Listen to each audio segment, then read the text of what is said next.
Initially, you are thinking, okay, I would like to do this business, in my community, and then, okay, Iowa is a great market.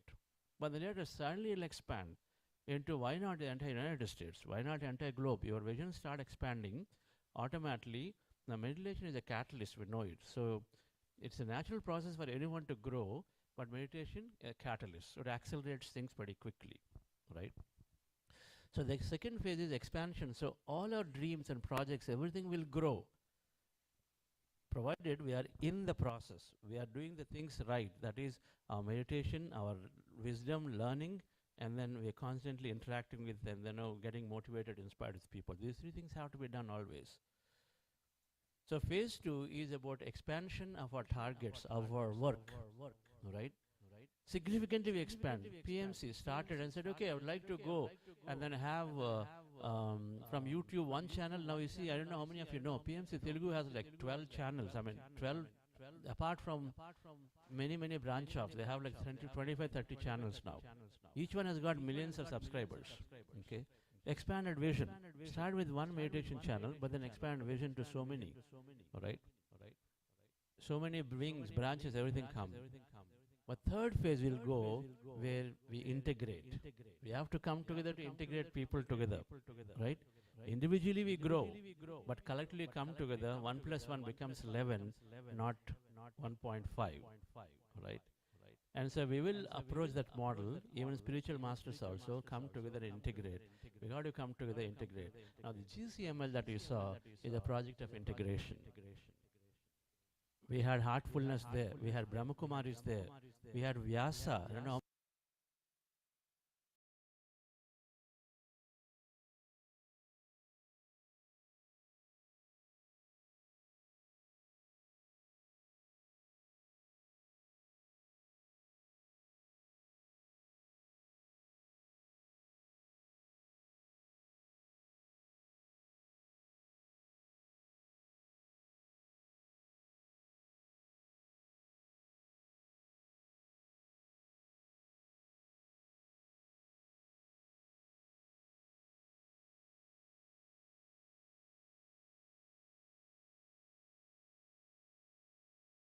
All right, so Narendra Modi used to go to regularly to his campus in Bangalore.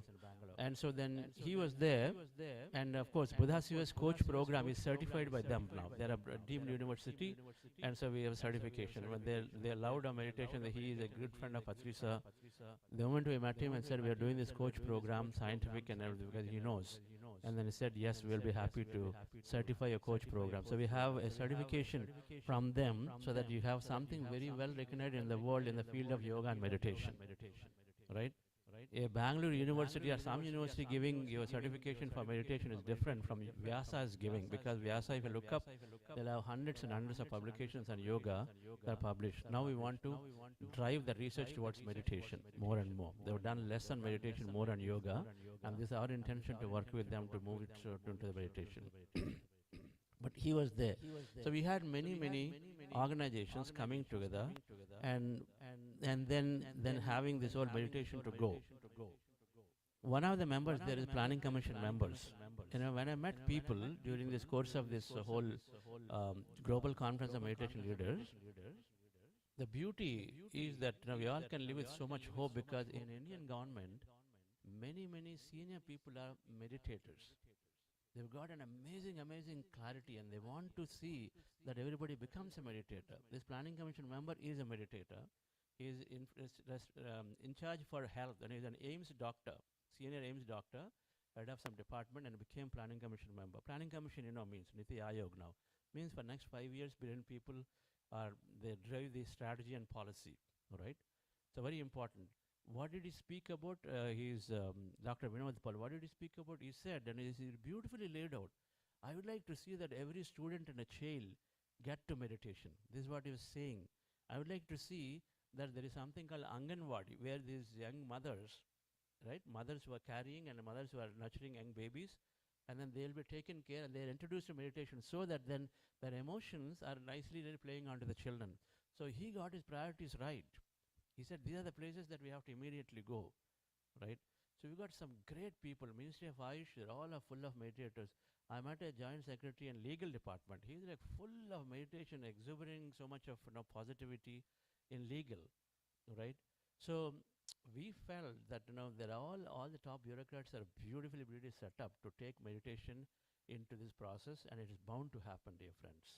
Right? It is bound to happen. There's so much positive hope. What it came out was that okay, we just need to go and work. We don't, limit ourselves and say what's going to happen with me. I'm here, sitting here. But we were in Bangalore. We don't have a base in Delhi. Of course, we have a few Buddha Seva leaders are there. But then, just like how some of the masters all came from outstation, that's how we go. And we went, 25 us went 10 days before, we camped there, and then all my team was there, and then plus a local team together, we were able to execute this event. And then people were like, sir, we don't hire professionals for our events. Okay, now the Mandapam, we are inviting all the chief guests. They said, the people were there, like, how can you have vice president coming and this and that, and you don't have any professional agency to run these events? They were scared, will we be able to do it properly? They will follow the VIP protocols. And then later they said it's one of the best events they ever come across in the way it's organized, because the meditation power is so much. Your commitment is so much, right? And so it was very well received. And meditation is most certainly is going deeply in Indian governments, and so through that, rightfully it will come to the world. That's our prediction, that it will come to the world rightfully through India taking the lead, rightfully, and so be it, right? It doesn't matter for us wherever it comes from, but it needs to go and needs to come to every part of the world, okay? If in Indian government officials are already readily resonate with the message, it must be true everywhere. It must be true everywhere, because consciousness naturally setting up people in the right positions. So we need to go and touch them, right? This RCML that we are doing are the ignas like this. We have to touch government officials. We have to touch some policy makers, bring awareness, because all of it will culminate in the end somewhere. They all will speak, right? They all will speak during dining time, and then here and there they'll say, okay, I went to this meditation event, it's great, seems like it's important. One word somebody at the dining table gives it, some congressman takes it and goes somewhere, isn't it? That's how it goes. So dear friends, so we look at and say every opportunity we must utilize to move into policymakers. Now think about this.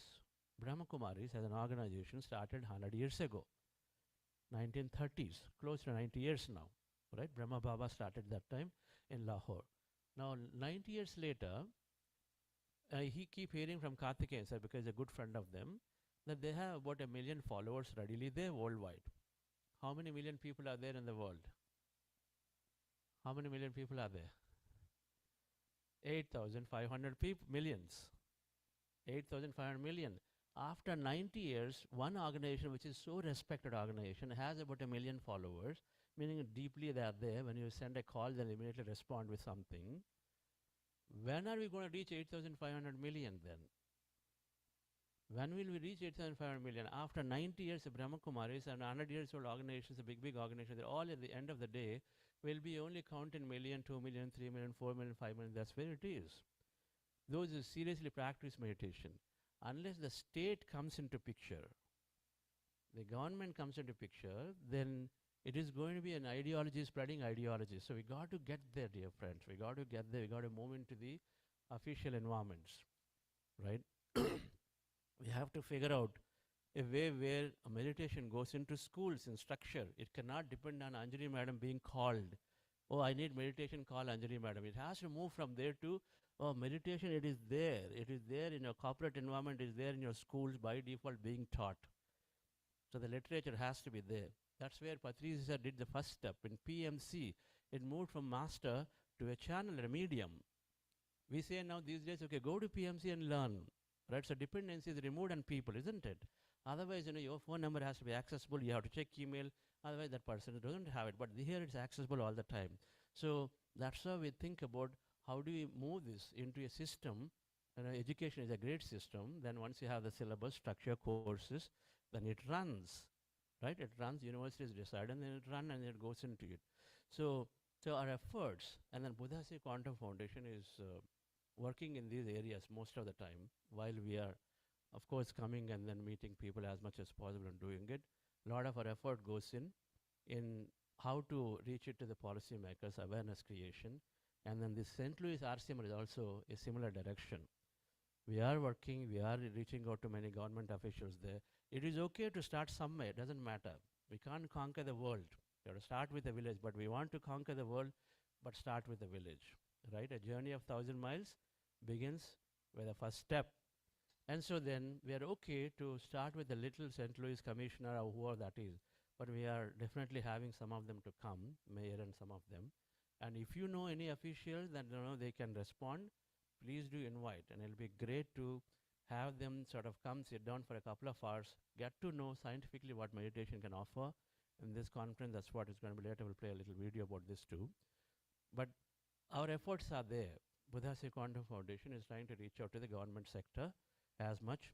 We're also working to see how to enter into UN bodies in case somebody knows somebody in UN, because these global bodies are a great idea and notion that we would like to go in and then talk about this. Every meditation is great. So in integration, we don't say pyramid meditation is special. We got to really understand this. There's no fanaticism. The moment we are fanatic about something, then we are stuck up there, dear friends. Remember this point. We are not fanatic about what specifically pyramid meditation is great. Who is great? Tell me. Who is great, madam? Is some meditation is greater than other meditation? Right? Is beggar anything lower than a very, very rich man? It's not there. They're all there. There are so many techniques are there, so many practices are there. Of course, there are simple, some are simpler, some are better, right? Some are simpler, some are faster, but everyone resonates. So we want to encourage, and then we want to have that inclusivity in bringing all meditation practices together. Now, when we met these government officials, you know what they said? You guys do us one help. I'm ready. Dr. Vinod Paul said, I'm ready. But you all have to figure out and come with a standard protocol. What will I promote and what will I go in and recommend to schools and then corporates and say, what is the practice? If you have 100 people come and say, mine is best and mine is better, mine is best, then how do I know what to recommend then? You come up with a standard protocol, and that is something I need help from you. So then we can say something. What is standard protocol? They're saying, okay, every meditation at least must close your eyes. Therefore, people say, okay, open eyes, walk this and that. So agree on some basic things, right? And so that way then government can formulate some general guidelines and say, okay, this is what meditation means. And so then you all can have an understanding, and thereafter they can branch off and say what you like. But there is some work to do, dear friends, okay? But we have to move a collective thought into bringing state into the involvement if you'd like scale to happen. 1 million, 2 million, 3 million here, there. Isha, you go and look up, okay, of course there are millions of people out there. But then at the end of the day, people who really sincerely practice have transformed lives, few. We know it. There's so much more to happen. And so that means it has to be there, day in and day out, through system to officials, official channels, all right? And who will do it if we don't start? Should we wait for somebody to come and start this, or should we do it? What do you say? We have to do it. Who will come? The change has to begin from us, and so we have to do it. We'll start the process. Like you plant the trees, 50 years later somebody benefits. It's okay, right? But we start the process, and so we started at PSSM. We started this journey. We are walking the path, and we are actually right now working in integrating a technical subject and meditation, which is about 4-month course, into the government platform called Swayam platform, which is once you have it, and then it becomes a credit course. We are working on a 4-credit course, 2 courses, 2 credits and 2 credits, and so that then they go into this platform, and so then we'll work with different universities, which is where our conferences bring. We bring academicians to the conferences. And so if they like it, the professors can recommend and say, okay, we'll integrate that course into our subject. And so then it goes into universities. So there are different steps are there we're working through in trying to figure out how meditation can go into that as a course, right? Then what happens, a student does not have to take it as extra. It becomes part of the curriculum. Then they also feel interested because they put effort today to learn extra. Over effort they have to do. They all say, sir, already our subject, our syllabus is so tight, so much, I don't have time. How can I add something extra? So people are not interested today, in many cases. Only passionate teachers will drive. But otherwise they're saying, we are so loaded, how can I take something extra? And so they hold there, right? And so we need to do the right things for student community and teacher community to also appreciate and take it. And which is one way is to make this a credit course, like how yoga became a credit course. Meditation also must become a credit course. We're working towards it, dear friends. And so we're always welcoming anyone who wants to join hands in this effort, all right, in whichever way they'd like to volunteer for some long-term volunteering work, all right. Your efforts are not visibly seen today. Yes, these are going to take months of work to continue to work on this policy means, and but they will happen at some point. Somebody has to do this, and we've started there. Okay, so talking about manifestation, right? The five sutras. What are the five sutras that we talked about for manifesting a future? 10 o'clock. Okay, the five sutras you put it up. Okay. What's the first one? Focus. Right, we are focused. So we gain great physical health, mental health, emotional intelligence, so that these three are fundamental for anyone to experience life beautifully. Then your physical, mental health are important, right? Emotional health. Okay. Now these three are there, then you can, of course, then go on to your passions, and then you can start thinking about life again. When any three of the components are not there, then you are generally struggling. You're saying, okay, I'm too angry, so you generally don't participate. Okay, you avoid crowds because you're angry, and you generally lose temper. And so people avoid coming into crowds. Then spouses are telling husbands, don't come because you'll generally shout, I want you to just sit quiet, all right? So because that's what happens. You argue and this and that. And so emotional health is important, physical health is important, mental health is important. Then we are able to focus, we're able to think of future, we're able to then kindle our passions, whatever that are, then we think about. Otherwise, we're back to square one. So that's the first step. Focus means having great physical, mental, emotional health. And that happens by meditation beautifully, while there are several other ways to achieve it. But meditation, one single package, sort of integrates everything and comes. Now, second one we said is being open to possibilities. Being open to possibilities means anything can happen anytime. And so why conclude and say something is not happening for me? Okay. Right? So you are you are looking, you know, a student prepares for an exam and he only prepares, let's say, 70% of the subject. Then 30% is not prepared. And so it's going into the exam. Now what do we say normally? Oh, 30%, so I don't think I can write well because I only prepared so much and so much subject are not done. I don't think I can write well. I'm going to be differently this time. The marks are going to be really low. Is that what we think? Yes or no? We can think. The normal thinking is that because 30% have not covered. This time marks will definitely be low. I don't think I can write well. Oh my God, so I don't know what to do. Okay. My teacher, usually they give subjects in last chapters only, and I have not read at all. So this is how mind goes. What should we do? What is the possibility that most of the questions are all questions come from the 70% you read? Is there a possibility? Yes or no? Yes or no? You tell. The possibility is there. We all know it. Sometimes the teachers were setting questions. They're also busy. They're watching some nice movie. They've got very less time. Tuck, tuck, tuck, tuck, tuck. Okay, this chapter mein chalo. Tuck, tuck, tuck, 5 questions in one chapter. They will give. Come on, we're all professionals. We know how we've done. Last minute, how much work gets done? Yes or no? People want presentations. We'll take last 1 hour. Then go, oh, we finish some presentation, put it and say, as if, okay, worked on 3 days, but it's only 1 hour work. So we're all doing it. And so the possibility of your questions coming from the 70% is significantly there. Definitely it is there. So then why shouldn't the student be saying, I'm going to do great. Whatever I studied is all coming in my exams. Can they be having that mindset? Why not?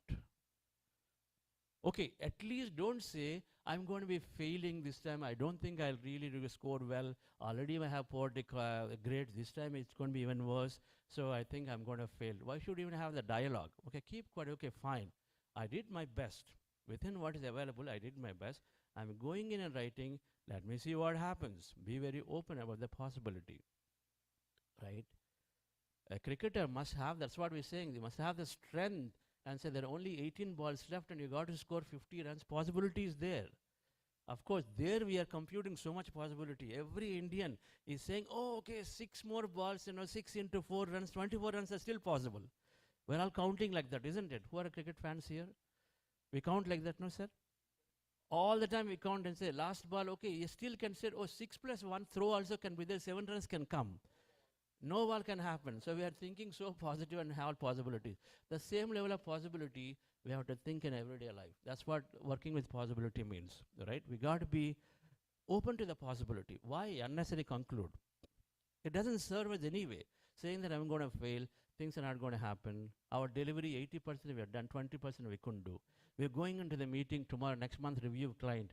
Oh, he'll ask me that one feature I'm not delivering, and so I think I'm going to get caught. And so it's going to be a bad review. What's the chance of he so happy in the first few things and say, wow, you guys have delivered so much, I love it. He can say it. So we need to be that way, constantly be very open to the possibility of what we want, right, friends? The third thing then is visualizing the future. You're thinking about a future ahead of time. Dreaming. As a children, we always dreamt, and we need to open up our dreams again. There's nothing wrong, and then daydreaming, what we call, about a future that you want to have right now. All things are happening through observation. So the more you can imagine and dream of, the more. So we'll go into the detail now. The fourth one we said is what? Anybody tell? What's the fourth one? Reprogram limitations. This is unblocking ourselves. Second one is unblocking ourselves. Fourth one is unblocking ourselves. All right? Limitations are like what? False truths. They're like truths. Proteins are required for the body. How many people are looking at the labels of the food packets and then saying, okay, now 2000 calories I already had this morning, so much, 600, 800 calories has come, so now I need to be careful. How many people are operating your life that way? Be honest. Be honest, all right? I became a Western mind when I came here in 90s. And so then by the time I left from here, even I went to India also, then I started looking at product labels and said what percentage is, that fat content, this content, that content, all right? So medical doctors are here, so it might be different for you looking at the perspective, right? Of course, you're trained to look at the physical matter, so of course then it has to be what is trained is what we talk about. Now the thing is, I was like that. I was looking at labels. I was looking at saying, did I get adequate protein, adequate nutrients, adequate this, adequate that? But then later, one day in my meditations, it stuck on me that, okay, what was there 200 years ago? What was there 200 years ago? What is that that's missing now? Why do you have to depend on a product label to decide whether I got enough or not? While we have this intelligent body, which is already responding and then telling you what is required, not required, yes or no? It was there. 200 years ago, nothing was there. People are also living till 90, 100 years, and there are remote areas in Japan. I bet they're not looking at product labels. And there are 1 in 3 people, they have done study, 1 in 3 people in Japan and an area, in Costa Rica and these places, they're above 90 years of age. 1 in 4 above 100 years of age. Can you believe it? 1 in 4 above 100 years, 1 in 3 above 90 years. You look at 1,000 people here, how many people are there above 90 years here? United States more, India is far less, right? So where is that coming? Where is the longevity coming for people? They're not thinking about all this. They're simply tuning into the body. We tune into the body. So that's what I did. I said, that's true. Why am I stuck in these labels? I said, I'm just going to just forget about all this. And say, I'll tune to the body. Meditation helps us to tune into your body so that then you know what to eat, what not to eat. It automatically sometimes will ask you to drink some milk products. Okay, have them. Sometimes, okay, now there's a different game here for vegans. Okay, let's not go into that vegan debate here now, right? But whatever that body is asking, then we are able to tune into the body, so then we take that. Pediatricians are always advised, right? To children, what did the pediatrician advise to the young children, to the mothers? What do they advise? About food? Mothers are forcing to eat, they're telling, let the baby decide. Don't force, they'll know when to ask for it, they'll ask for it, right? They'll figure out a way to cry or this or that and do whatever that is. but they'll get what they want. So let them decide. Don't force. When they turn their mouth out, so it's okay, leave it out, right?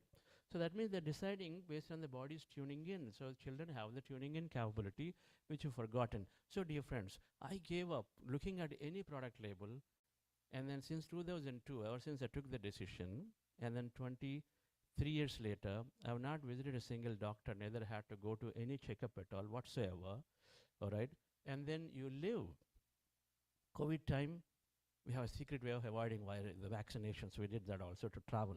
But the thing is, it's possible, all right? It's possible by tuning in very, very strongly to your body and then not really worry about stuff, because our body is the biggest pharmaceutical machine. Biology of Belief is a book one must read by Dr. Bruce Lipton. Biology of Belief. Please read the book Biology of Belief by Bruce Lipton. Is a bioscientist and molecular biologist. He has done tremendous amount of research, and then now many it's an accepted subject called epigenetics, that is saying that our cells, body cells, that they've done the research, and the body cells have receptors, means there are small holes are there in every cell. So what they've done, and the body, every cell has a nucleus. General understanding is that nucleus holds all the intelligence, and so nucleus has to be preserved. Then cell will exist. What they have done, they removed the nucleus of a cell, but then rest of it is preserved, and then cells stayed on.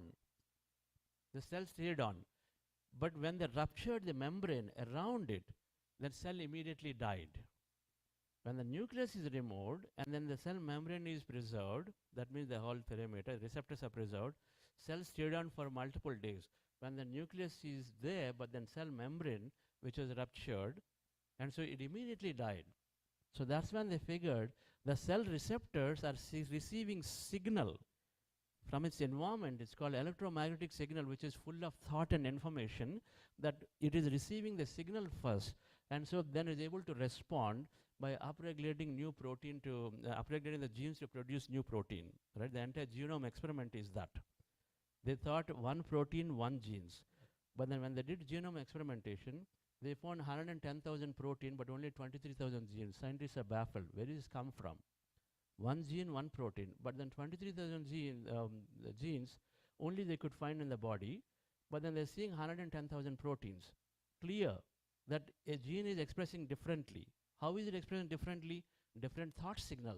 That's when they can be able to put together and say, our genes and our cells are responding to a thought.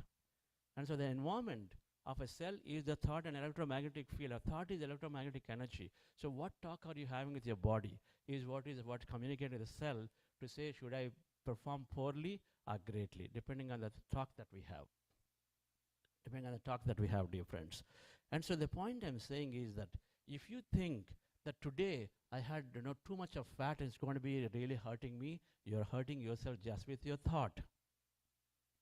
I removed that notion completely. Instead I said, I'll just tune into my body. Whatever is required I will have. And meditation absolutely will give you the balance. How many people are able to now have control on your food habits, where you meditate, okay, enough for me today, and you eat less. No longer the buffet is there, spread is huge, and so then I keep on eating, thinking that I'll skip dinner. You don't do that anymore. If you're doing it, you must look to see how to change that.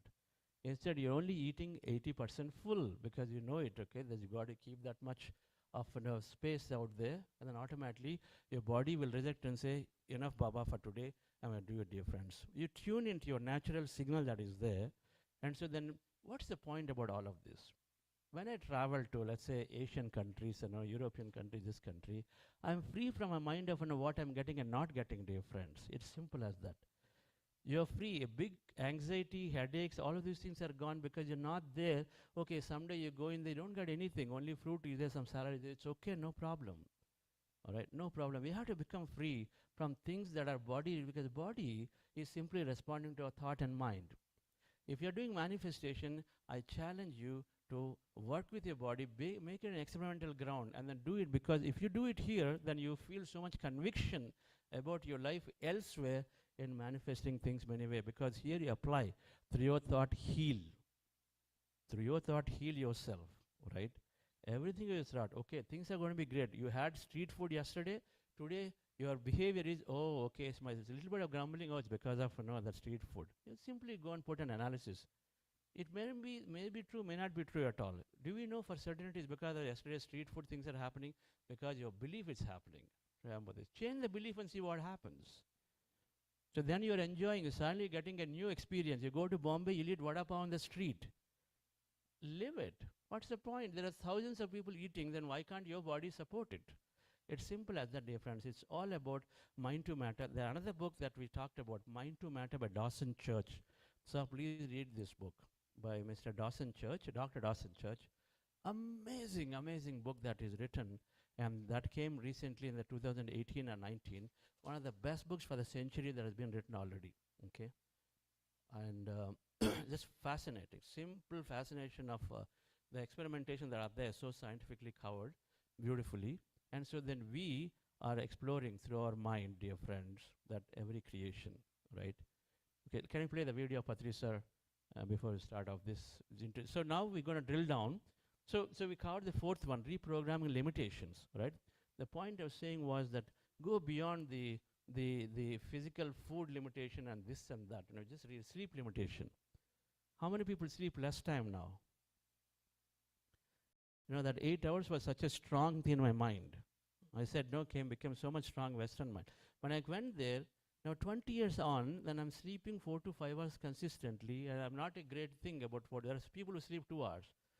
Then master, I knew that he never slept at all. He always, just continuing without sleeping, right? When people are there of different kinds, so what is it that is different for them that's not different for you? So your experimentation, your mindset, your thought. This had to be understood very well. Meditation is moving us into the same delta state, which is a deep sleep state. NREM sleep state, non-rapid eye movement sleep state, is required. Every medical expert will tell you a body needs an NREM state for a few hours. I mean, at least sometime. They recommend 2 cycles, maybe a 3rd cycle. But meditation is getting us there into that cycle pretty easily, directly. So if you are going into the deep sleep state and then spending sufficient time there through meditation, then you are equivalent to sleep anyway you got it. It's a simple equation, but your body is also supporting. When you meditate, then suddenly your body is asking you to don't have to sleep more, right? And so then your sleep is becoming lesser automatically, so that means you have more time for yourself, and then so you become more yogi. Yogis mean they always are waking up throughout the night, and then they're thinking about, meditating about greater things out there, right? And so we sleep less. We don't have to necessarily. Now, it is not conventional wisdom, but then we experiment ourselves and see if it works for you, and then it works, great, do it. We got to challenge ourselves, dear friends, and then become like yogis and say, if they can live hundreds of years, why can't I? Why can't I? Why do I have to have these limitations? And then can I become more natural the way people were 200 years ago, 300 years ago, right? Many things are there. Yes, sir. Please play the video.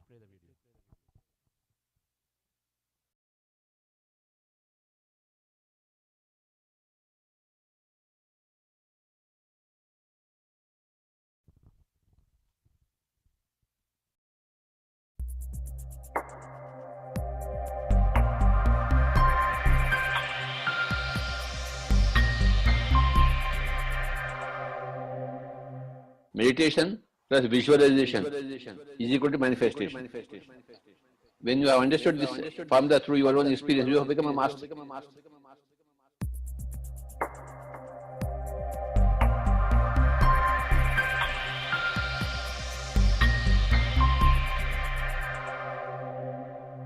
Meditation plus visualization is equal to manifestation. When you have understood this formula through your own experience, you have become a master. You have become a Jagat Guru. Only visualization without meditation will not manifest. The more you do meditation, the better your visualization will be, and the better your visualization, the better your manifestation will be. Visualization means the mind power. Meditation means soul power. Soul power plus mind power is equal to manifestation. Meditation is soul power. It's not mind power. You have removed the mind, and you are with the soul. Soul is a chip of God. Meditation is God's power. Visualization is your power. The mind's power is equal to manifestation. We want to manifest. We are all creators. A creator means we must create something. It doesn't come to us. We have to create it from within. So that manifestation is a function of a creator. When you are able to manifest according to your wishes, then you understood that yes, you are a creator. Chandaji manifested this 40 days program for everybody. He committed himself for it. He said, I will do it. Then it has been done now. He wanted to manifest this whole program, 40 days program. Years of meditation he did. Then he visualized, I must do something. Meditation is God utilizing your own power, God's power as God. But visualization is using your mind power. Both are equally important. The soul power and the mind power is equal to manifestation. Whatever you want. This is the formula for everybody. Because everybody wants to manifest something. They want something in life. Abundance, newness, miracles, bliss, health, happiness are there for everybody. But those it is specifically for those people who have done a lot of meditation and a lot of visualization.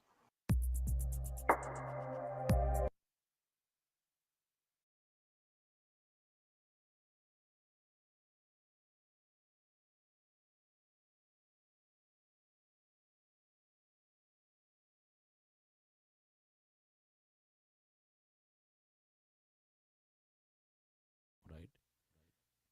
While limiting beliefs are holding us back, so something that we have to go back to a natural state to not limit ourselves, and so then we regularly study and then meditate. But visualization will actually give you a power, right? Actually give power to something. You know, Patriji, so those of you who walked for quite a while, he used to talk about every project of his everywhere. That's his way of dreaming. He used to say, you know, that group in Madurai is building a pyramid. You know, they all come together, doing a big yagna. So many people are coming there. He used to imagine and he used to talk about it. He was sharing his dreams constantly. And that was his visualization. In sharing, he was visualizing. But everywhere he was sharing, your projects and dreams. We keep sharing. All right. So can you put up the slides? Okay, so there you go. So let's look at this visualization. And the first thing that happens in visualization is that set clear goals to stay focused. Develop vision boards and unambiguous goals. Meditation gives you the clarity of our goals. Why do you need what you need is a question you have to answer yourself. If you need something, why? You got to ask yourself, why do I need that? What experience do I have if I have it in my life? Right? You want an admission, you want to run in a hospital, what experience you need, you run in a hospital. You want to build a pyramid, what is that? Why do you need a pyramid? Is it pyramid is important or an experience of the pyramid is important? What experience you're seeking, right? So we need to have that clarity and develop the clarity of why do I need, what I need for. And if I know that, then the next thing then is visualize the future experiences as if the goals have already happened. If the goals have happened, you have clarity that these are the experiences I'm going to go into, right? And repeat this regularly after meditation to program the subconscious mind to work for you. Because subconscious mind is operating our life. 90% of our life is driven through the subconscious beliefs and programs. It's like your operating system. Your operating system, whatever you have is what you boot up and then you see on your screen everything, right? So you got to put the right program into it. And what is the program you're putting there? Put your future goals into it. And this is where I'd like to go. If you put your future goals and dreams, then it is subconsciously. That means you're not being fully conscious. It's also constantly projecting. It is a gateway into the field of consciousness. Right? Subconscious is the gateway. It's operating all the time. Right? When you're driving, even though you're not focused on the road, you're still turning. You're making a turn. That's because your subconscious is operating for you. When you're cooking, you're not focused, but then you're still able to put the right amount of salt. Where is it coming from? Where is it coming from? Your brain has learned. And so then it's automatically an autopilot. It is serving for you and then doing things for you with the right amount of salt because it's able to figure this out. It takes in environmental signals. Oh, this much of green sabji is there. I need to put only this much. Without you putting your attention, it happens. Because it got the circuit that automatically so beautifully figured it out. And so then we want our future to be also installed as a program into the subconscious, then it projects for us. And how do you install it? You visualize, and then so the more you visualize the feeling after meditation, when your mind is clear, then you're putting into your subconscious to work for you, right? So visualizing is about, living that future with a feeling. When you live with the future with a feeling, then your access to subconscious is a lot higher, where you're writing a lot many circuits, and so it goes in. And when our feelings are there, it goes to subconscious, because subconscious where the feeling center is. Amygdala is one of the the feeling center is sitting in the subconscious limbic brain.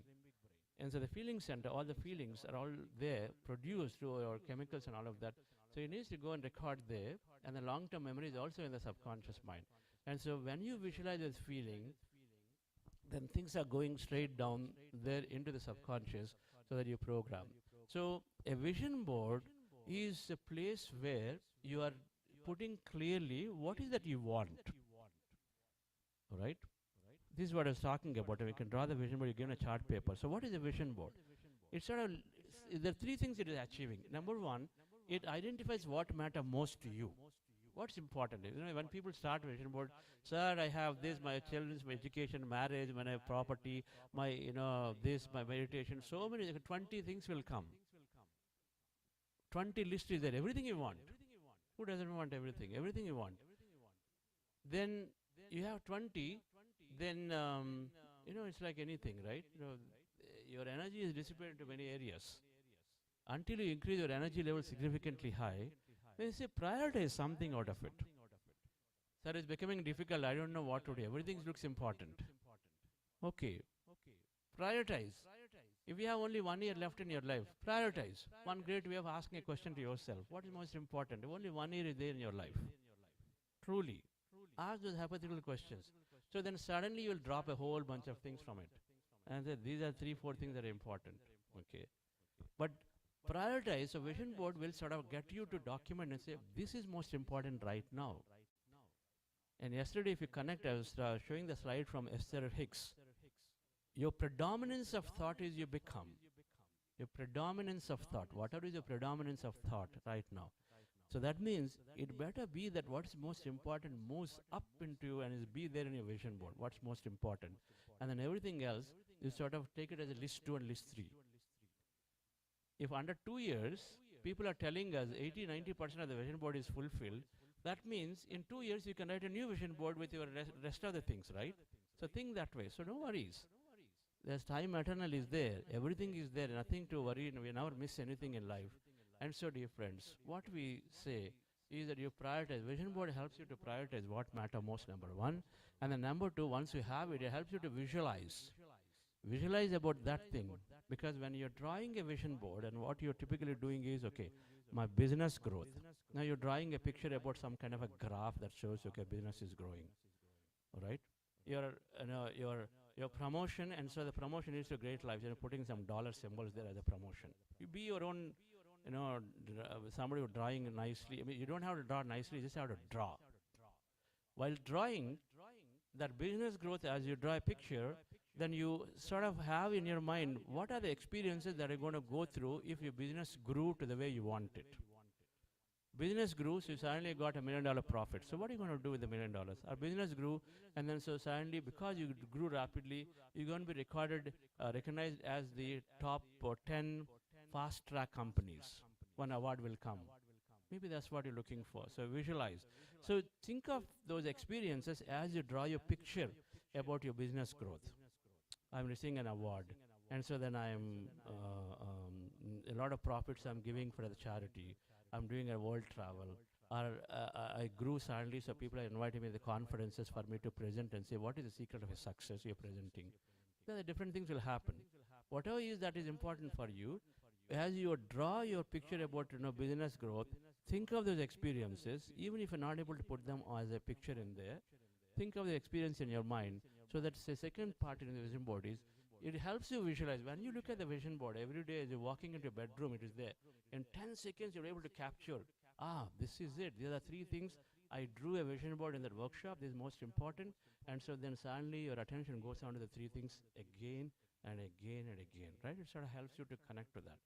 Now, when you see that picture, then suddenly it should download, this picture means that, okay, I'm donating, I'm doing a nice lecture to the many students, okay, I'm receiving an award. That's what you should immediately bring up your experiences also behind the picture as you draw the picture. You think of it. Because our memory, there is something called associate memory.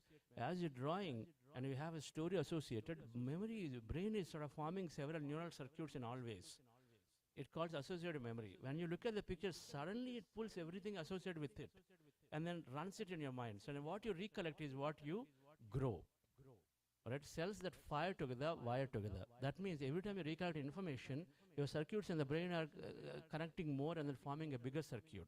So when you see a picture and the picture pulls 3 experiences behind, and so that means the memory about the 3 experiences also becoming thicker in your brain, and so then it forms a more thicker circuit in your brain, and so you remember more of it. That means you can visualize more about it automatically because when you have deeply recorded in your brain. So the second point and vision board is helping you to do is to visualize by you drawing. As you draw a picture, you sort of associate experiences you're going to think about as things that are going to come into your life if the goal is met. Are you with me on this? All right. The third thing is bring consistent visualization. So you're not visualizing and say you need a lot of money. You say I need a lot of money. Today you're thinking of $1 million. Tomorrow you're thinking of $10 million. Day after tomorrow you're saying, okay, I'm going to India, 100K is sufficient. You're going everywhere. You're not consistent in about what you visualize. And so vision board sort of brings consistency. That means you're targeting the same thing. It's like the bullseye is there. If somebody keep moving it, can you hit it? The bullseye has to be fixed somewhere so that now you can hit. It keeps moving, then your target is moving. So how can you hit? So you keep missing. And so then we need something to consistently visualize, even for the next few months. Then you only think of a few things over and over and over.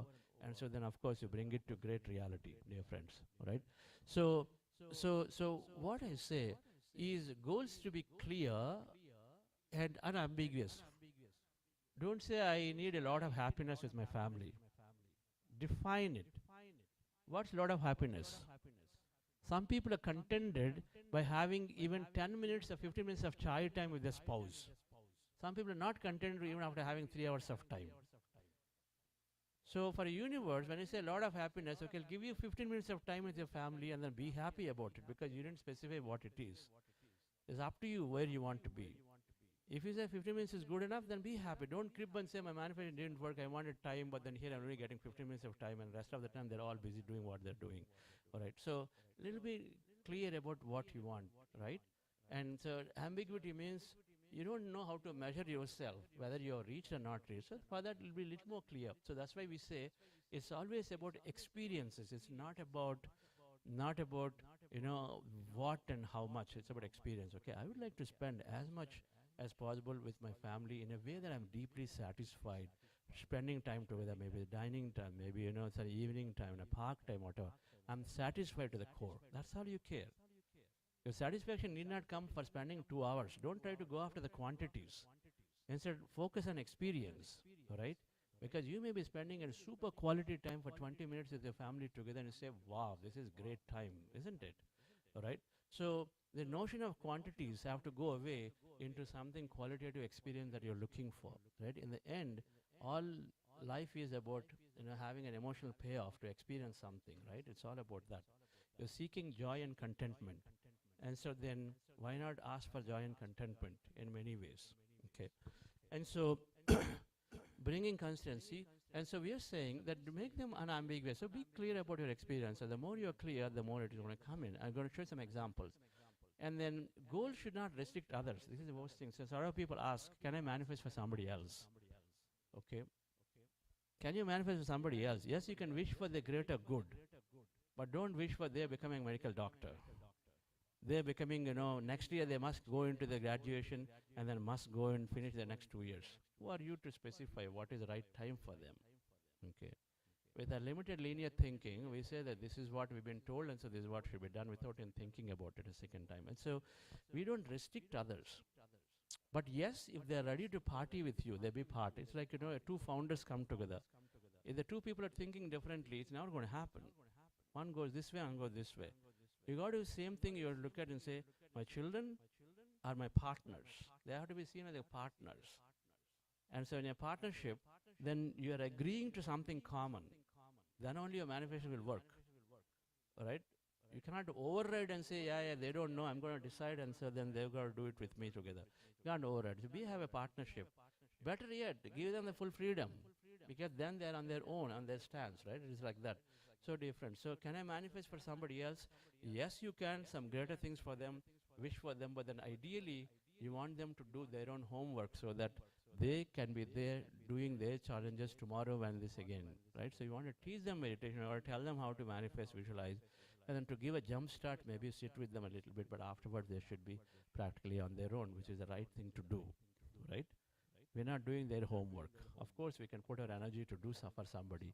It's called healing. You don't want to do somebody else's healing, isn't it? Okay. So give them the tools so that they're independent. That's meditation is all about that, making people independent with the tool so that they're able to take care of themselves on their own. Okay, there is a doctor in, not doctor, in Coimbatore, Roots Group chairman, Dr. A.V. Ramaswamy, I think Ramaswamy Garu. So he's an engineer, and of course he's working even now at 80 years greatly, and he's got his companies running, but he's got a naturopathic clinic. So when he came to meditation, Karthikeyans are introduced, came to meditation, 40-day program he did every day, glued. Every day was there was video on for 40 days. You know, you can see such a successful person, you know, probably $1 billion turnover, but then he was there sitting every day for meditation because he wanted to explore. He explored. Then he made a conclusion and said, wow, this is like so good. My naturopathy clinic, people come, and then 15 days they're good. They'll go off. 6 months later, they come back again. Because the discipline is not there. They're not able to do it by themselves. So 6 months later, again, they bloat up. They have this, they have that. They'll come again, admit for another 15 days, go through all the process, and they go back again. I said, I don't want them to come back because there's so many people need this introduction of, you know, the naturopathy techniques. If same person comes back and occupies my time another 15 days, another 15 days every year, so how many people I can serve? You know this, sir. 80% of the medical care costs are going towards the, what do you call them? The chronic medication, right? 80% of, 70, 80%, whatever that number is, the medical service are going towards treating chronic patients, where there's no cure. Are there cures there with meditation? It's all mind to matter, psychosomatic. And so if they can take care of themselves, then of course, then you have so much capacity to be utilized for everybody else, right? Where the acuity is required to be treated. And so he decided that I'm going to introduce meditation in my naturopathy clinic.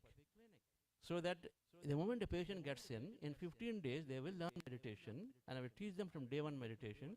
By the time they go, they have meditation, at least many of them will not come back here. That's what his intention was. Great, isn't it? So that way, then he's empowering them on one side, he's also introducing naturopathy to lot many people, right, friends? And so it's important. Meditation is always making us be more independent, and so manifesting with somebody else, minimize doing it for somebody else. Instead, do it for you. And if you are doing it together, make them a party to your thing as much as possible. All right? Okay. So, wait. Come back, is it? Okay. So here is a vision board of somebody, a dance vision board. So he put pictures. He's not specific about something, but he's happy if he says, I'm loud, I love and loud back. So he's got a picture like this, okay? He's got some, you know, when you have in a relationship, as long as some experience like that comes, he's happy. That means he's going to get an evening invite to go in for, you know, some party here, party there, whatever, right? So then he's going to get attract into situations of that nature. He said, I'm a travel to exotic places. So then his friends probably will invite him, or he'll see a tourist operator saying, okay, we are doing something to Stonehenges, Iron Rock, this and that. Then he's attracting such experiences because that's what he represented, you know, a exotic place means like in Egypt. So when you have such pictures representing certain thing, then when you look at this, then you are attracting such opportunities into your life to go in and then experience more of it. Not very specific, but he's got that as he's sort of clear about what it means to be rich, what it means to be experiencing wealth, means to be a family time and all of that, right? So this is one vision board somebody has written. And so extending that a little bit into different areas of your life, your give back, your growing business, you know, your mindfulness, your green goals, health goals or whatever, but some of them get minimized as you meditate, you know, they all disappear. Health goal disappears, right, naturally, because you will naturally gain health, so you don't need a special goal for it, right? And so then, different areas of life that I want to manage. This is where people tend to have a lot of laundry list of many things. But when we put up here, give you an idea that different areas that for you to draw. And here is a vision board. A participant from one of our programs drew. Try to keep it clean. Now you're going to do something like this, right? Whatever. He's written, I would like to become a successful business person, head CEO founder. He just written, I want to become a founder of a company, right? Because you're looking to start a business or whatever. Then he's written, I'm teaching meditation. I've got a happy, cozy family. So when he drew the picture, he knew what each one meant to him in his mind. The experiences he'll have, what kind of satisfaction he will get when he is doing teaching, what kind of conversation he'll have in his family because he's teaching. Because the conversation will change. The family, you're going to share a story and say, hey, today what somebody came in and said this and I was so happy. You're going to share a story, isn't it? And so there is that thing that is all there within this diagram. But he knows that you and I don't know, but it is there in his mind, right? That's what I'm saying. When you draw a picture, imagine of your experiences you're going to have if that is becoming true for you in your life. You drew this picture at a house with a pyramid. And you sort of decide, you're just putting a picture and say, okay, I'm going to have a pyramid in my backyard with a house. And then a few more things. Then believe me, and then you're showing later, and a year and a half later, when he went there, he's got exactly similar things. He's got a nice pyramid in upmarket place in Bangalore. He was able to create it. He never imagined it's going to happen. Never imagined that he will actually be able to buy a site and then get to a pyramid of the way that he thought about it. And then within 3 weeks, and we heard his experience yesterday in one of the videos, within 3 weeks after writing the vision board, his friend told, because his friend has been observing him who wanted to start a business, he said, Sridhar, let's start a business. He said, I don't have money. Don't worry about it. I invite you as a co-founder. You come and be there. I know you've been a great technologist. You become a co-founder with me. I will be a CTO. I'm going to run the business. And so I became a CTO without necessarily having a lot of effort, but things can come magically. We don't even have a clue. When he wrote it, what is he thinking? Okay, so I need to look at my Rolodex. I need to see who are my friends who are incompatible with me. And so maybe then I'll work with them, talk to them, and then eventually become a founder. But here, zero work. He didn't even know, but universe sort of brought somebody in front of him and said, okay, here the person is. And then straight out asking him, right? This is called magical expression of the field. When you have a right intention, the field is responding back with this infinite possibilities of knowingness that it has that we don't know. Yes or no, are you with me on this? You got to be that open. It's called open to the possibility. If you're open and then things are coming at us, and it's up to us. Now, if Sridhar thought at that time, I don't know this person, gentleman, will I be compatible, will it work for me, and put a lot of logic into it, then you are distancing that opportunity a lot of times, right? Which is naturally will happen. As a trained logical analyzing person, cognitive person, then a lot of logic will come into picture. We connect our intuition. Logic means that you need a lot of data. Intuition, it is there, something is deciding. So we got to connect to a feeling. Meditation develops that feeling to be that. If you go into the logic now, you go and look at his biography, this, that, you'll get a lot more confused now. Intuition will tell you, right, not right, okay, right, great. Anything unexpected that comes to you is your message by default, by the way. What is the message? Anything unexpected showing up in front of you. You never imagine, you never expected somebody shows up and says, hey, become one of my co-founders. Does it happen? He's not expecting least. So that is a clear message which is right for you. Safely you can close your eyes and take it. When things happen unexpectedly, that you're not expecting anything of that sort. Your meditation experience is the same. When you are going into that state, I was sharing out my experience of experiencing myself as 4 levels of consciousness. I was not thinking at all anything like that. I couldn't even think that there are 4 levels of consciousness simultaneously exist. But I was going through this experience. I knew this is not my hallucination. This is a deep, deep experience that I was going through, right? So a lot of people have this question, am I projecting or am I experiencing something original from the field? Is my thought projection.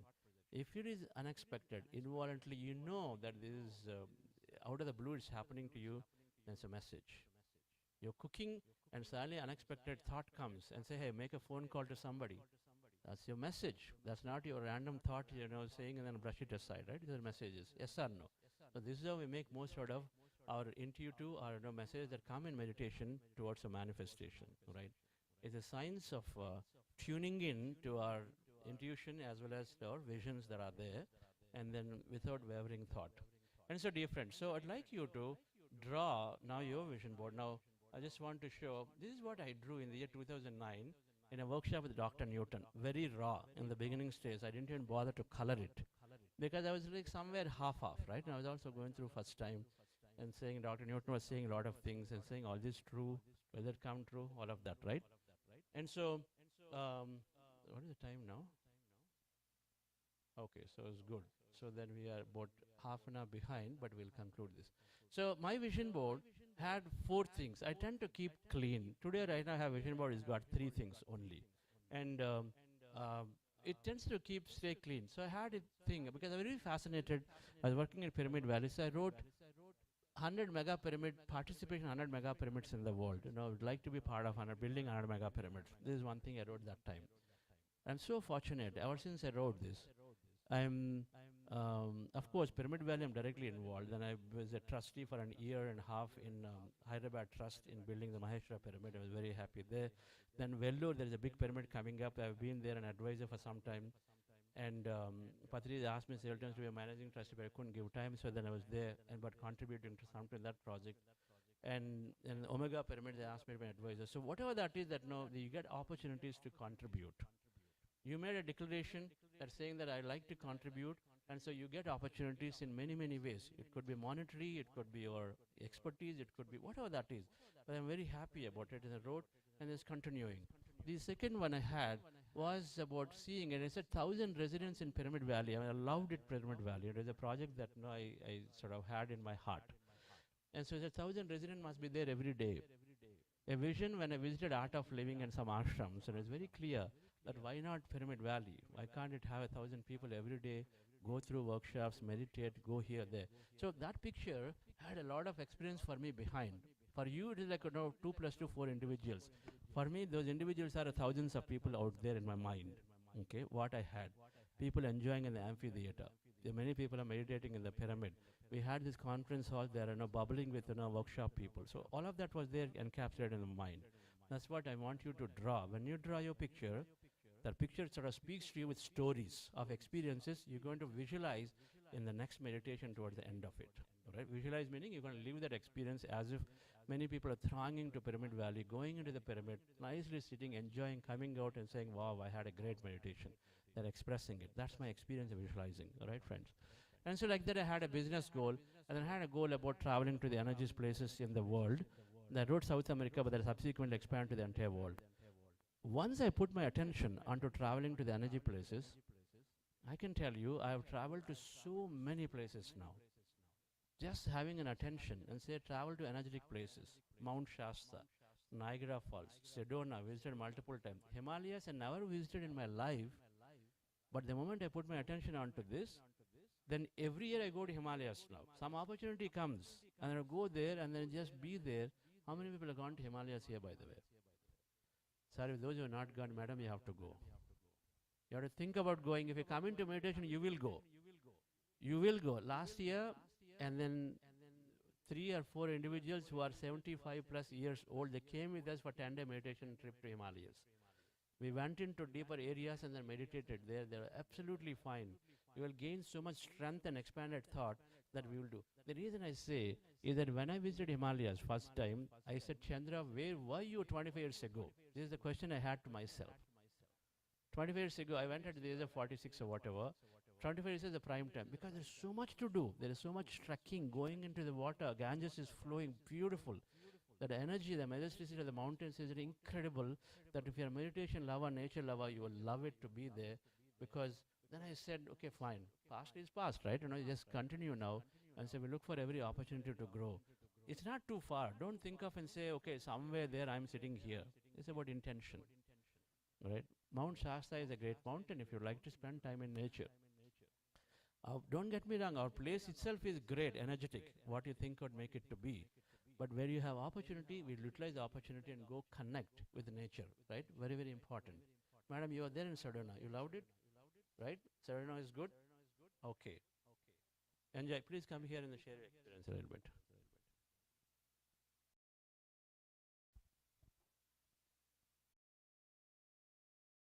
You come here. You come here. Come, you are there. Come.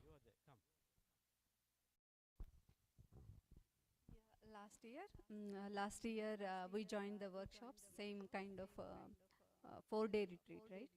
Yeah, 5 day, 5-day retreat happened in Sedona, near Phoenix, and we three go over there um, by ourselves, and we enjoyed that road trip also.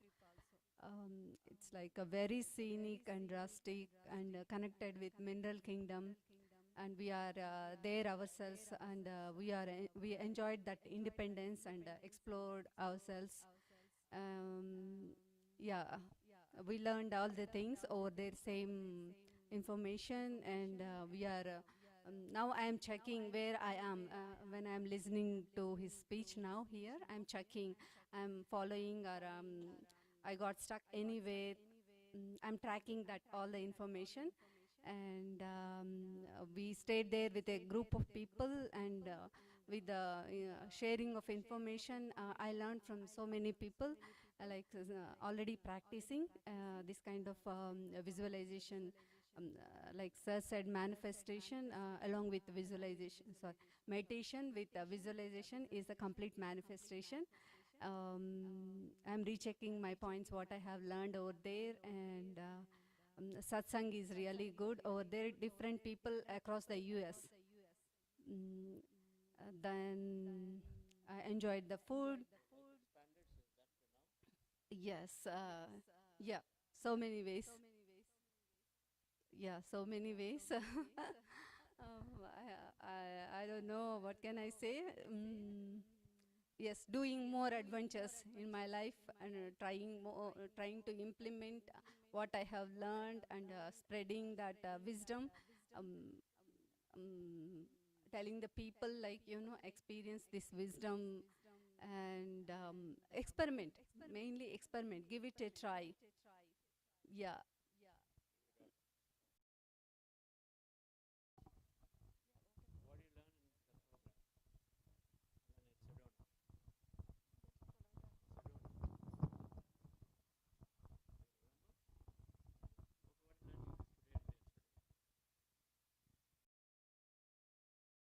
I mean, today I learned the 5 points.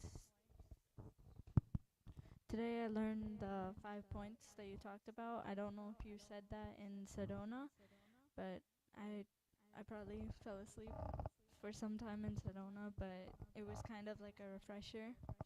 I felt like I paid attention more. Um, Sedona, I feel like a lot of healing happened there for everyone who went. I know I got healed a lot. One thing I enjoyed was definitely the food. The food was really, really amazing. I ate more than I could, and that was the most I ate there. Um, the food. Yeah.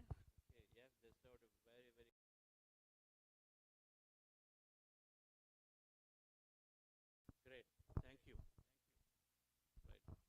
So a lot of healing happened for everybody. That's what she feels. It does happen. Okay, friends. So um, vision board, and when I drew, and all of it came true. The point to put this was that to make it simple. I'd like you to go and then draw your vision boards now. All right. Make it very simple as possible. Recognize that you have plenty of time to manifest everything. So things that are very, very important, bring them up. Put it onto your board. All right. Draw a picture, and then construct your story around that picture, so that when you look at it, this is the most important right now I'd like to gain. All right, friends. So let's do that in 15-20 minutes. Then we're going to do a meditation. Okay.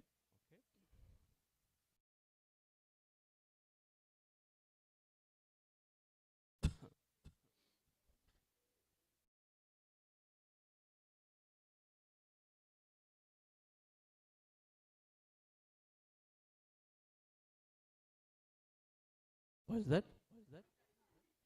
You want a pyramid? Paper. Yeah, take the paper. So there's somebody there. You can move from there. You like to just sit down here so that you can draw properly. So do that. Just go off. Find ways to Draw it. There are tables behind. You can go and put your chair there, and then on the table you can keep it, and then draw. Take comfortable place.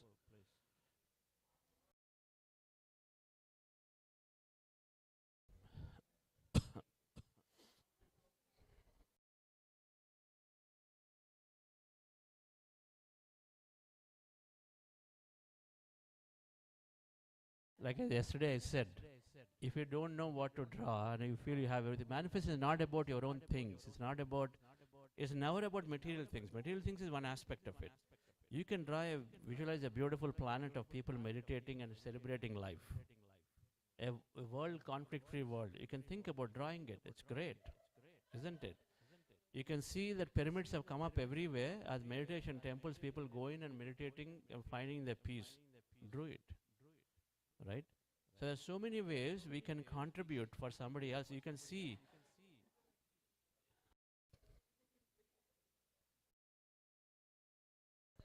Okay, so vision board process is an inner work. It's not an outer work. Okay. So go quieter and then contemplate what is most important for you. Because you're putting your energy onto it. Where you place your attention is where you place your energy. Right? Yes.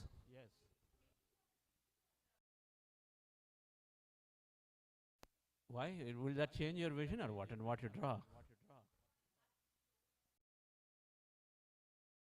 It's up to you. I will ask people and say, we'd like to share. The more you share your dreams, the more they grow, because there cannot be any greater group than this one, which is always wanting to have the best happen for you, right? In this group, everybody wants the best to happen for the other. So this is a great group to share. If we have vision that needs to be fulfilled, share actively. People will give you tadastu. Yes. No, vision board is not about how it's going to happen at all. There's no time here. There's no when it's happening, where it's happening, and it's not about how it's going to happen. It's not about how. How is what the field decides for you. Okay, so drop the time.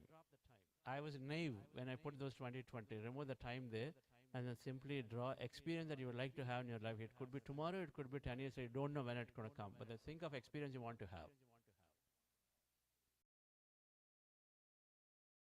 Why first? Why is there a problem we experience all that simultaneously? Then just think about that. Why do you have to sequence it? This is where a mind is saying sequential everything, right? Oh, I've got to get here, and so I gain sufficient experience, then I'll go there, then I'll go there. Bill Gates did not think about many things. He said everywhere in the world computers have to come, and then he got navigated towards developing the operating system, right? It's like that.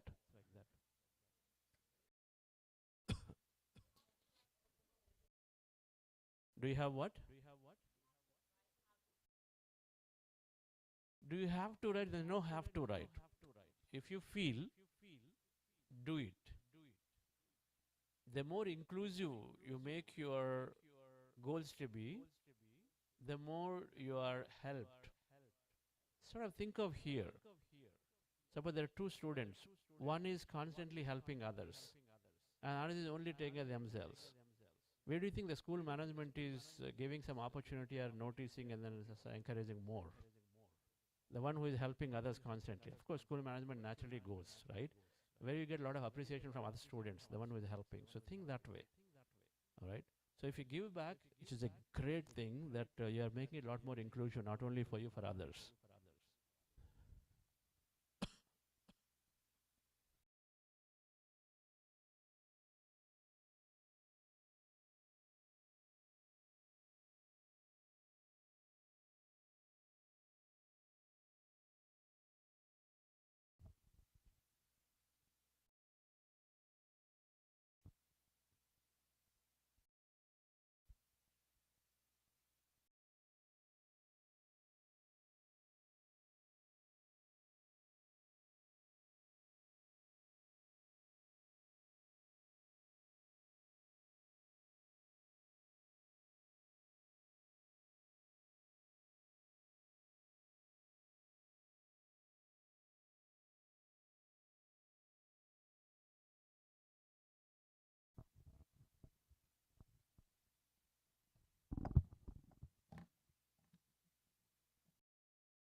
There are really some nice seats here actually. There are 10 seats with a table desk here, so you can nicely sit down and draw.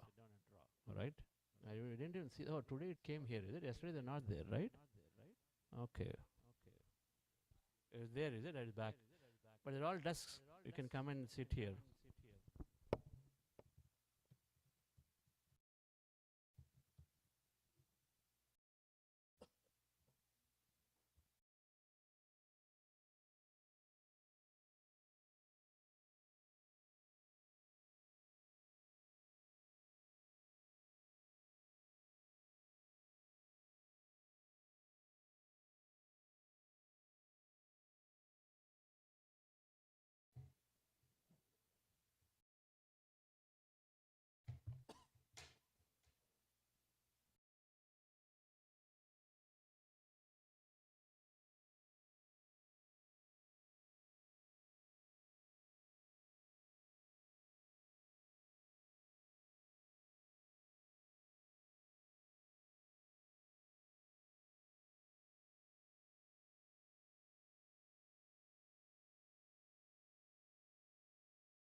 Okay, those of you who are done would like to take a break, feel free to do that.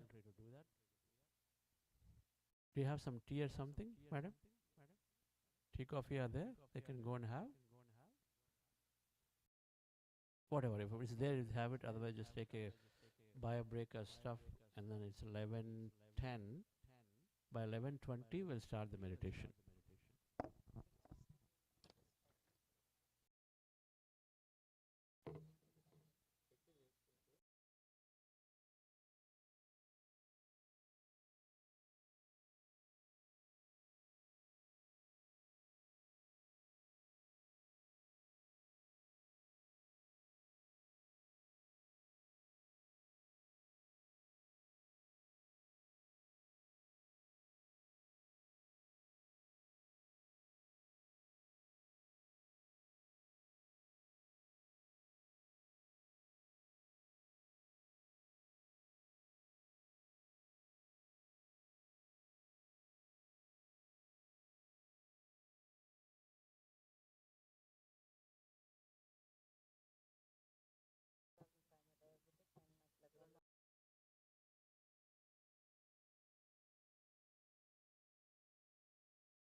come from maybe yes, I would like to help others, and so then give that. Do it because it's great, because you love it. Do it because you love it. Yes, yes, you must do. Beyond a personal manifestation.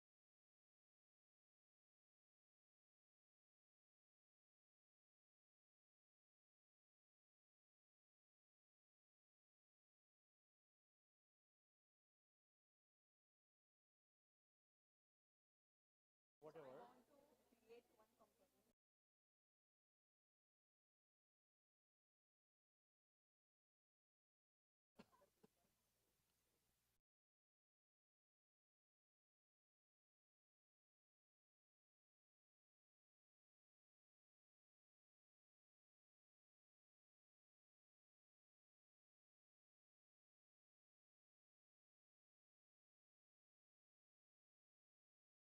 What it means that put a company which causes you come through, and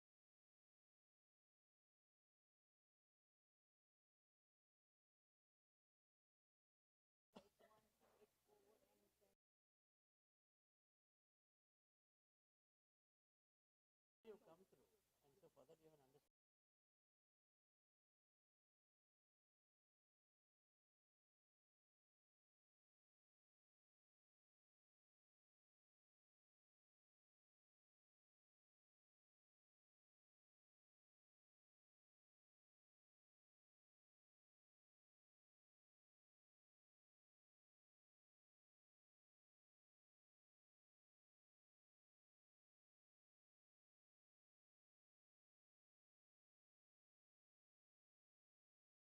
Connect to what is really important for you. That cause has to be really connected to so that you will always have a lot of feeling and a lot of you not feel it's a burden for you later. Okay? Because you went through a problem, you're saying I want that to be avoided for others. Okay? It is true. Many times it is not fine. So visualize, when you visualize you get feeling and you get some clues about it. Shoot them and see whether you like it or not. That's how it is good. Okay? Conversation with God by Neil Donald Walsh. Book 1 you start with.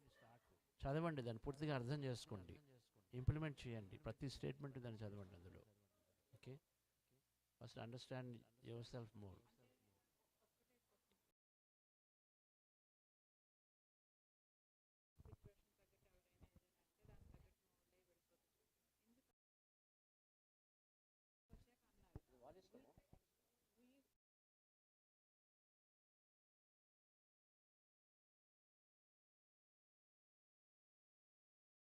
కోరుకుంటారు మీరు చదివితే వస్తుంది.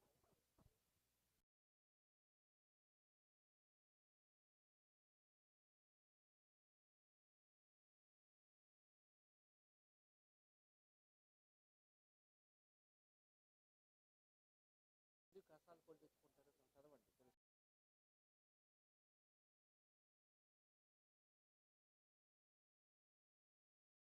కావాలని వెళ్ళి Everest కై ఎక్కి కళ్ళు కై పెట్టుకొని వస్తారు. ఎవరైనా ఈ మ్యారథాన్లో వెళ్ళి మధ్యలో గుండాకి చచ్చిపోతున్నారా? ఎందుకు చేస్తున్నారు? ఒక బోర్డు ఉంటుంది, అక్కడికి వెళ్తే స్విమ్మింగ్ డేంజర్ ఎదురు కదా.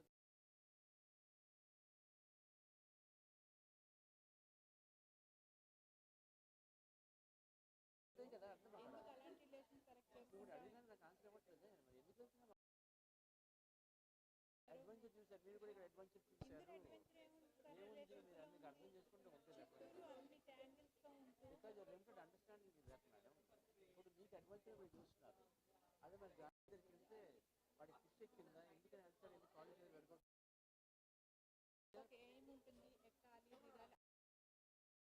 మర్చిపోయారు, మీరు ఏమీ తెలుసుకోవాలి. You have to go back and see what is the planning you made for your self.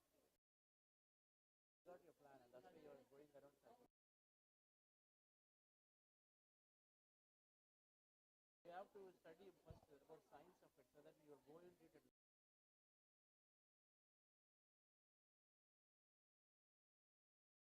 అట్లా ఏడుస్తుంటే మనం వెళ్ళి ఏంటి అమితాబ్ బచ్చన్ ఏడుస్తారు అనుకుంటే ఏంటి అన్నీ చేస్తున్నాడు వెళ్ళి సడన్గా అమితాబ్ బచ్చన్ ఏడుస్తున్నాడు ఏంటబ్బా అనుకుంటే మర్చిపోయారు అనుకో, తెలియదు ఇంట్లో ఏడుస్తున్నాడు, అమితాబ్ బచ్చన్ ఏడుస్తున్నాడు అనుకుంటారు. అదేమంటాడు అదే ఇక్కడికి వచ్చిన విషయం. మనకు తెలియకుండా ఉన్నది చూసింది నిజం అనుకుని అయ్యో అని ఇంటికి వెళ్తే ఏడుస్తాడు. ఆయన వెనకాల స్టోరీ ఉంది. ఆ ఇంట్లో నుంచి అందరూ అక్కడ వచ్చి అలా ఏడుస్తూ ఉంటే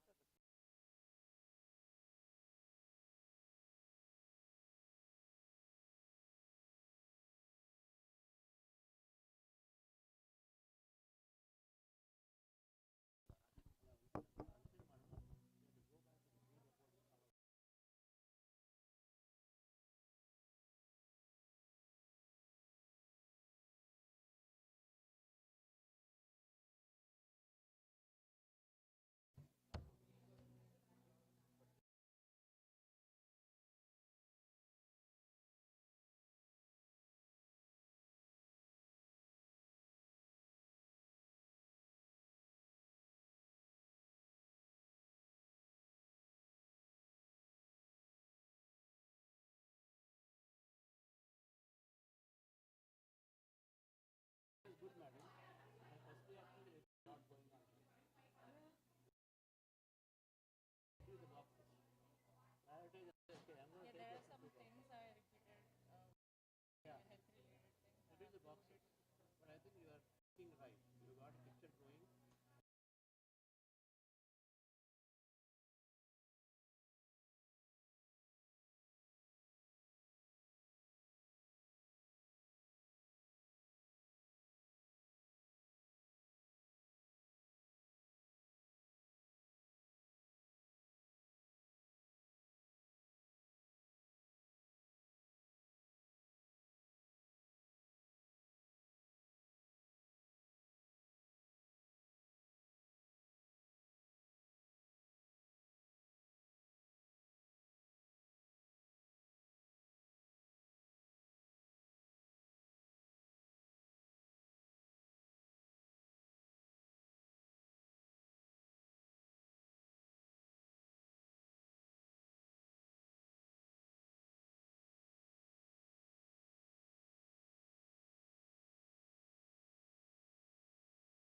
How will your life come back to you?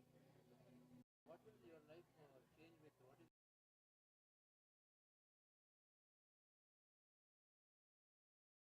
physically? What are you not doing today?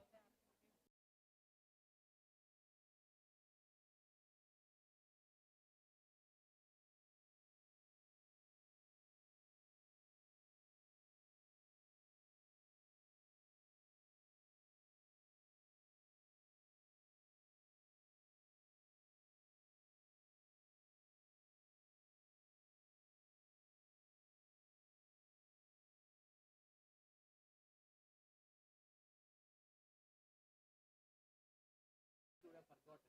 It's been there for how many years?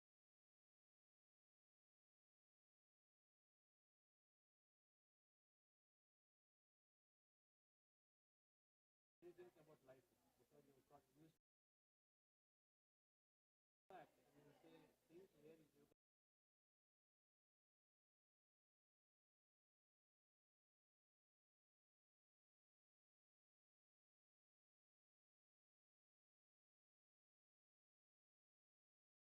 you are from things that are really important. So when you start giving adding those into your life, automatically your health will come.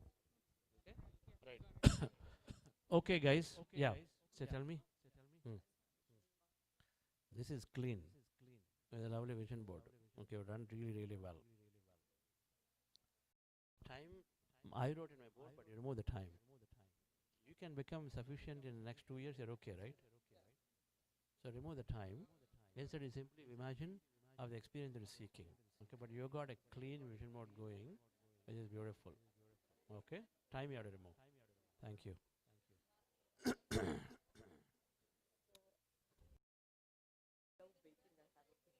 Okay, wonderful goal to have. Beautiful. Okay.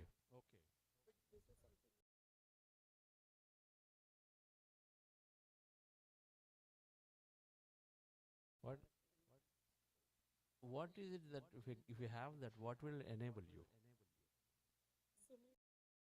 Like, so imagine that in your imagination, you are freely traveling without having thinking about it. You're just saying, oh, okay, somebody called you and say, hey, come for marriage. Okay, so I'm booking tickets and coming. So visualize things that you couldn't do, you are doing right now. Because the GC was not there. Now GC is there. So what all things you are able to do, do it. If it is notional security, don't bother about it. Why does it matter? If it's just a notional security, you don't really have a need to travel. You don't have really not restricted today, suppose. It doesn't matter. Just leave it. Don't bother about it. It is just a safe side you're trying to get a green card.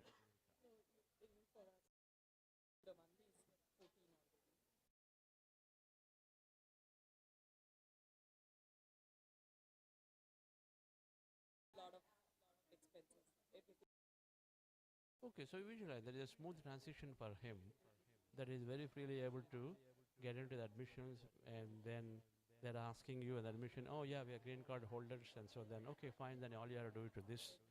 Are you going through a checklist process? Okay, we are green card holders, so we're doing this, but so they're admitted accessible naturally. Something like that you got to visualize. Okay? But it's too far away, don't bother about it. That's the thing. Okay? Okay, friends, so what's that? This is the last for now. Yeah.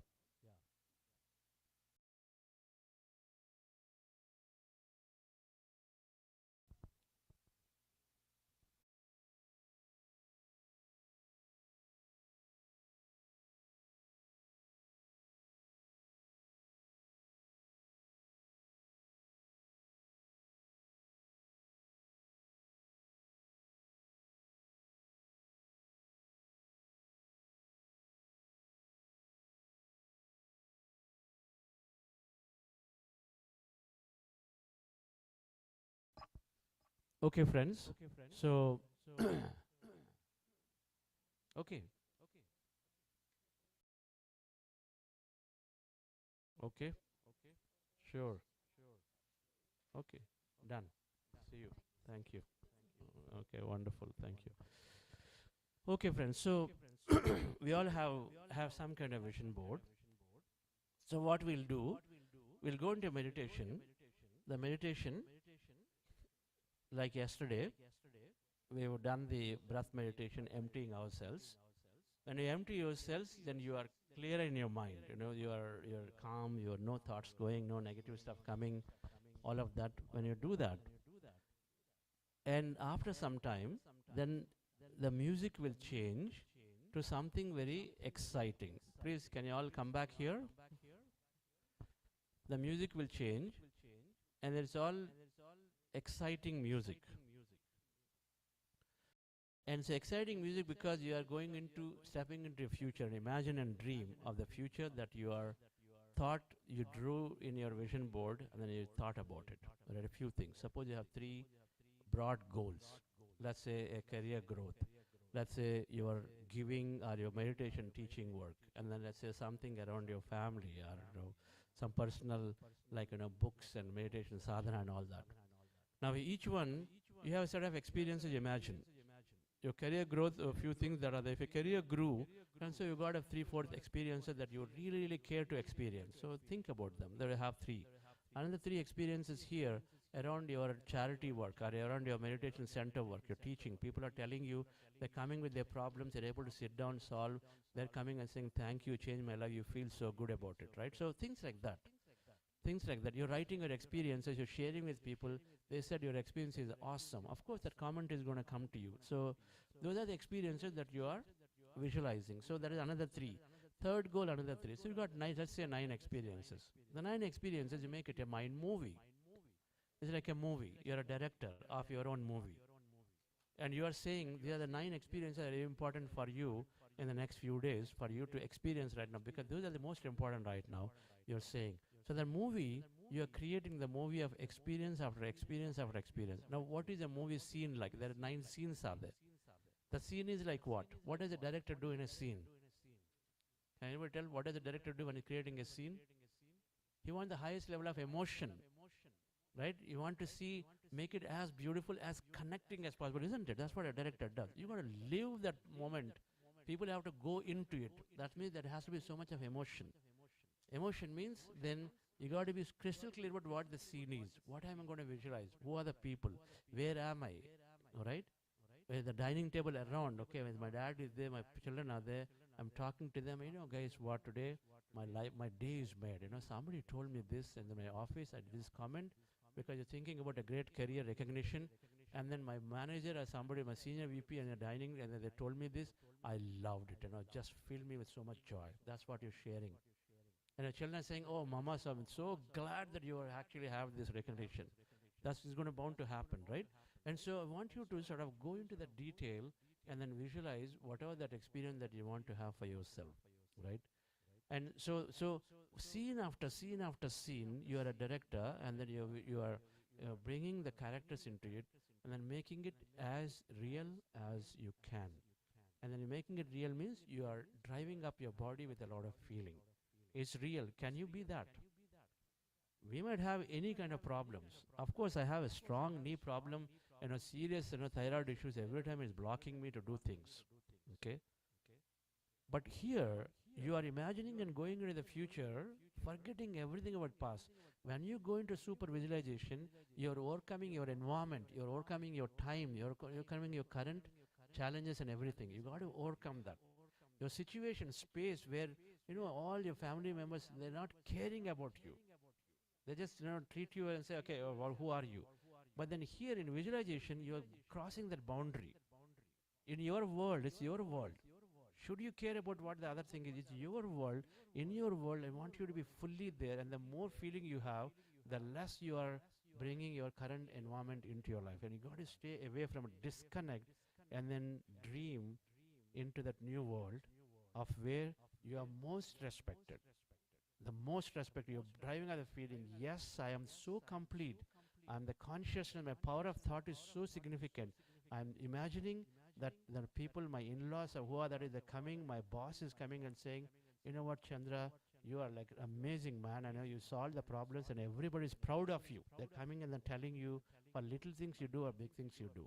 It doesn't have to be some great achievement. It can be, a simple thing, but they're respecting you. They're coming and appreciating you, right? So if you can elevate a feeling to the highest level possible, this is the trick. In visualization, it's not about linearly saying, okay, what more my family can appreciate. Okay, fine, say they'll give me something. It's not like that kind of emotion, right? You got to go and say, what is the best level? You might have seen in somebody's in a movie, Rajmouli's movies you watch. That's why you watch everything. You'll show so much of great emotion. So you got to go into that kind of emotion and then feel so lovely and great about yourself, dear friends. So elevate yourself to the highest level of emotion beyond your normal feeling and thinking of your body. Okay, you are aroused greatly about this notion that you are respected, you are recognized, that notion that you are appreciated, right? Notion that you are so proud about your achievement. It's great. Be proud about yourself, because if you are proud and then that emotion is there, you're going to make everybody else also be proud, because what you have is what you give to others, fundamental, right? And so you got this proudness. It's not out of, getting attention. Proud means you just feel good about yourself having done something special, something that you're able to contribute. And so anything is okay, but you drive up your feelings significantly, and so that way you disconnect from your present environment. We got to overcome time and space when you're visualizing. When you overcome time and space, that means these problems don't come. Then you're rewriting your brain circuits with a heightened emotion. Then your subconscious circuits are beautifully written. It's called priming your subconscious mind.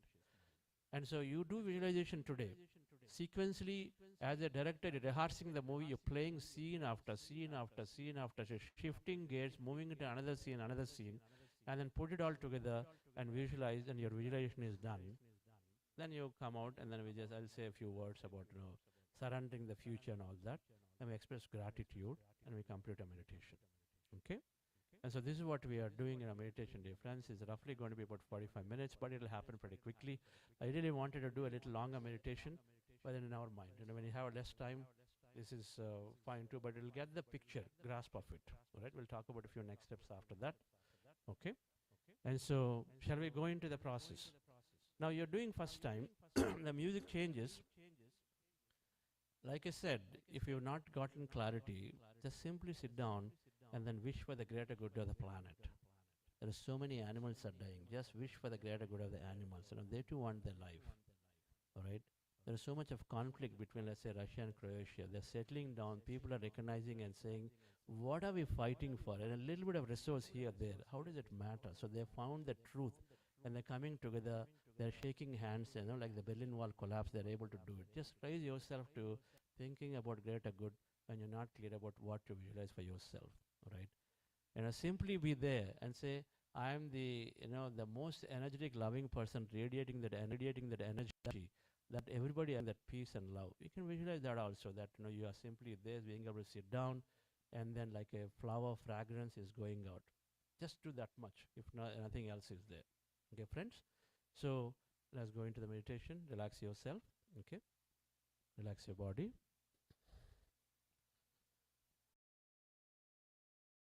And when you visualize, sometimes your problems are so much that suddenly those thoughts come. Don't worry about the negative thoughts coming in between. When you're aware, simply go back to your visualization and connect from where you left. All right? It's like that. Relax yourself. Dear friends, we are going into powerful group meditation.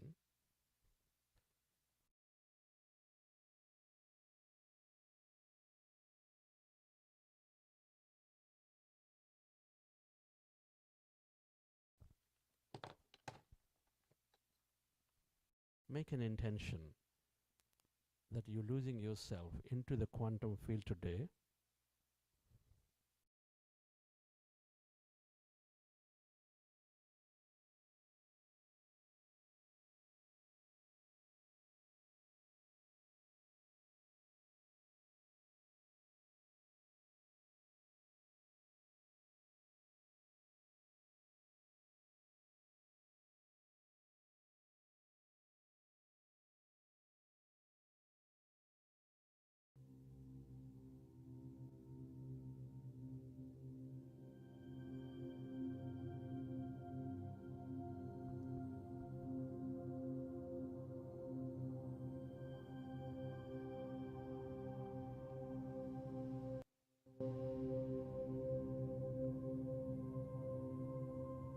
Dear friends,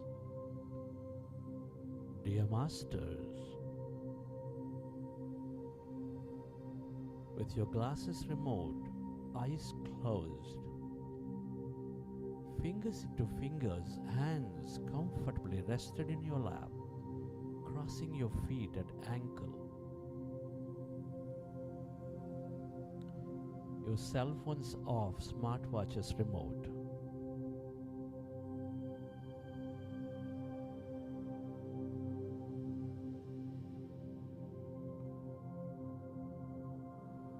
Observe your natural in-breath and the out-breath.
With your specs removed, eyes closed, dear friends, observe your breath.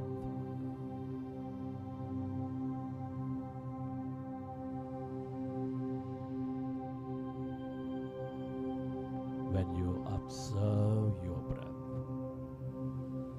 your mind becomes less and less of thought.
Your breath, allow yourself to merge into your breath and allow yourself to experience that emptiness, that calmness.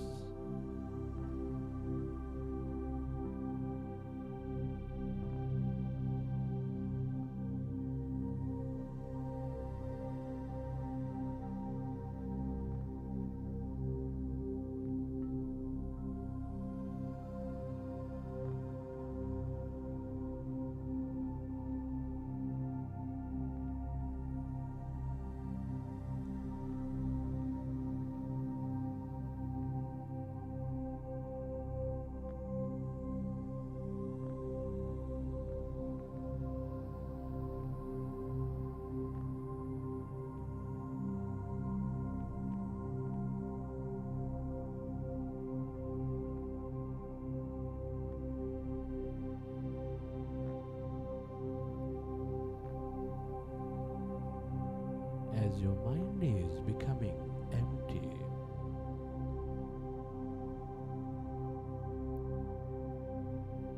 you channelize that energy into the present moment. You develop greater awareness, mindfulness.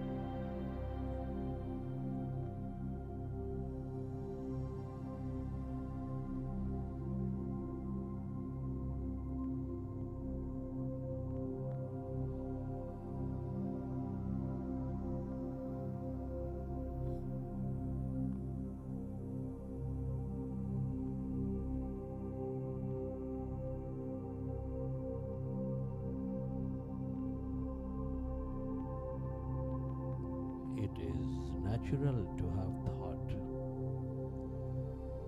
When you recognize you are in thought, go back to observing your breath.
Becomes empty.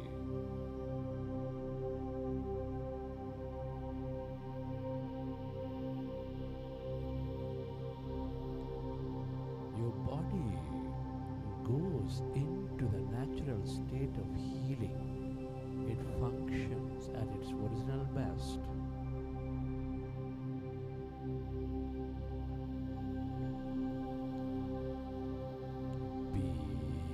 Be with your breath.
This is energy.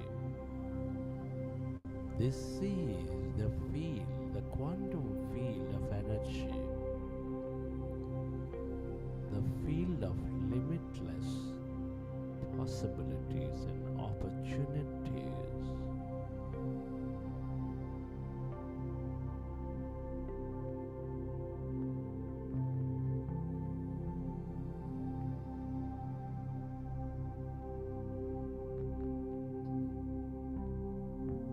The more you are with it, with that emptiness, that energy, that blackness,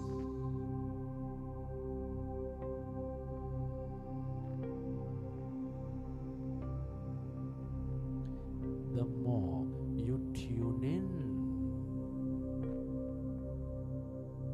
to this abundance of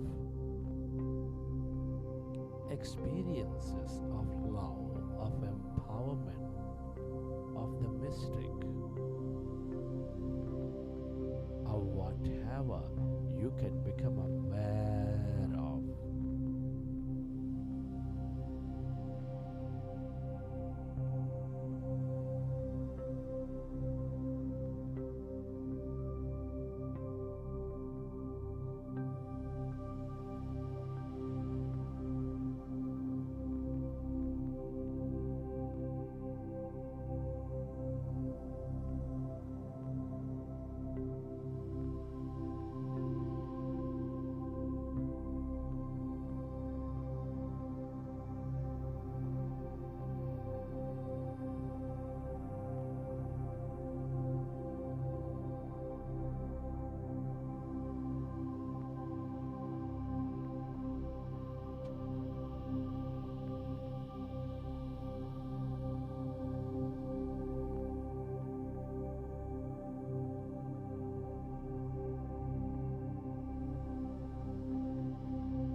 Merge into the emptiness of yourself,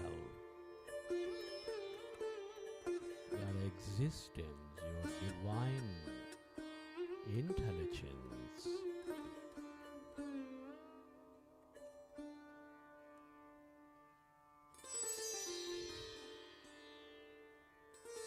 Everybody and everything are connected in this field of energy as one.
Friends,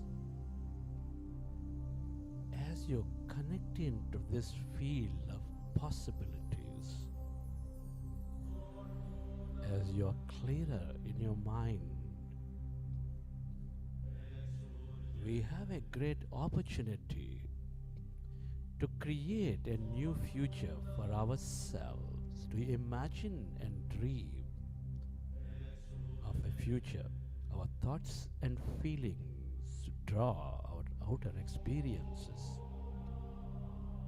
Friends, I would like you to step in to a new future. I'd like you to be excited about the possibilities. Come on, friends. I want you to affirm your goals, whatever they may be, as if they're happening to you or happened.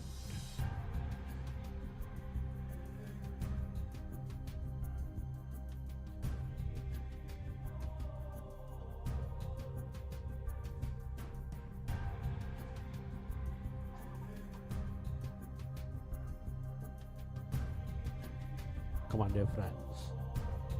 Affirm your goals with excitement that they're happening to you or happened to you. And as your goals have happened, I'd like you to imagine and dream of the future experiences.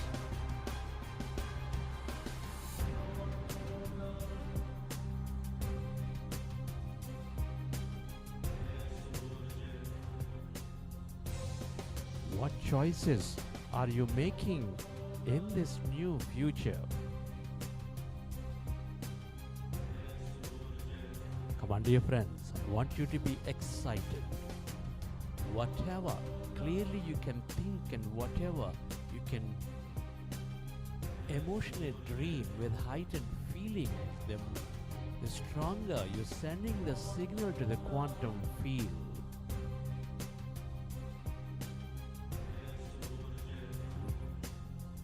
What are you doing with all that abundance of success, wealth, health, relationships, wisdom, knowledge? Come on, dear friends, I want you to step in and dream of that future. Live your mind movie, rehearse it, dear friends, every bit of that future. Live it as if your goals have already happened, dear friends.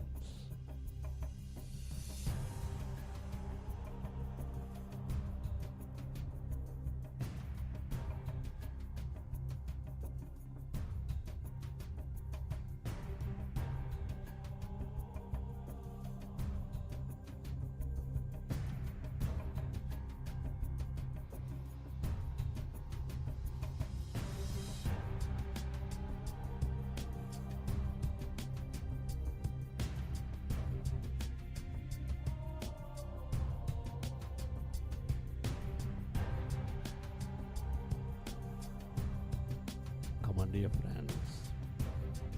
You are the architect of your future. This future already exists in the field as energy. Come on, friends. I want you to feel that experience, live it, dear friends. Let that emotion flow and then be felt in every cell of your body, dear friends.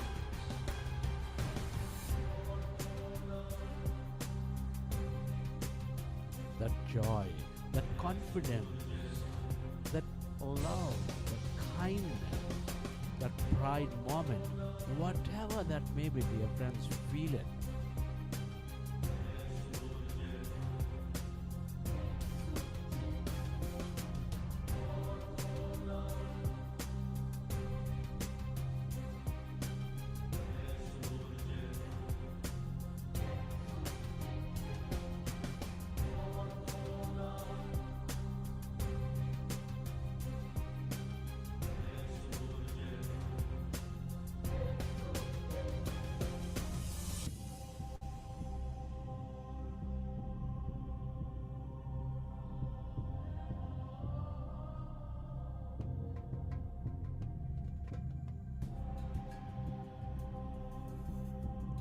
Dream, dear friends.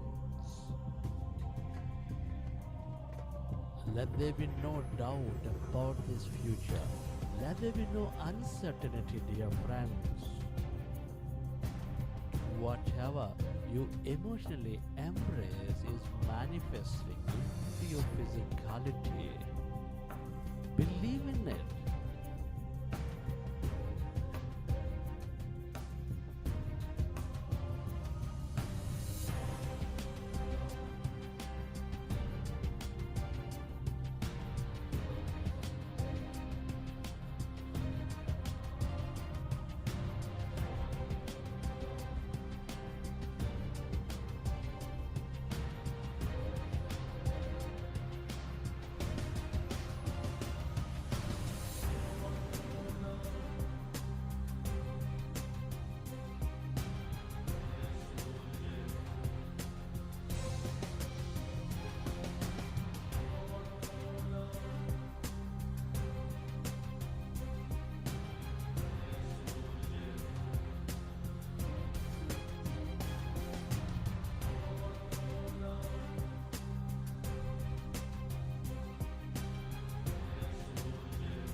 Dream, dear friends, dream.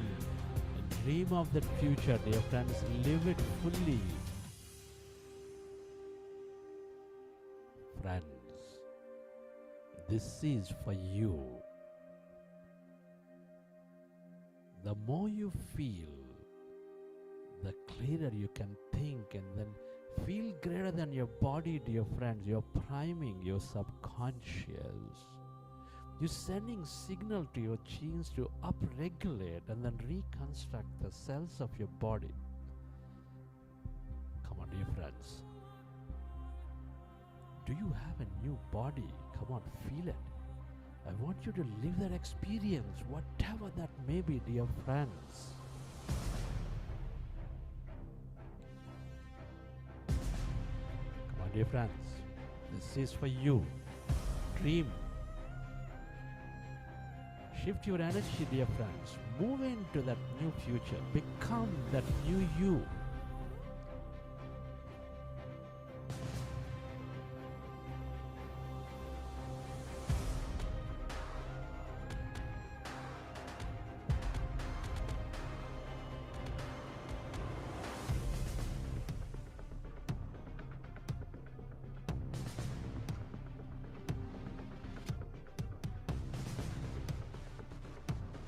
Dear friends,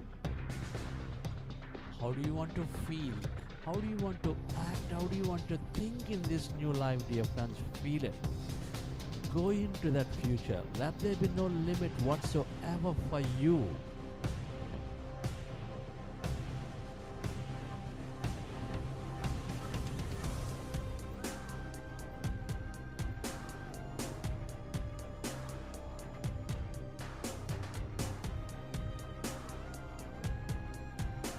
Dear friends, be limitless. Let the past has no bearing on you, dear friends. Free from it. Feel the freedom, dear friends, the joy, the confidence of living. Whatever you want to experience, try it.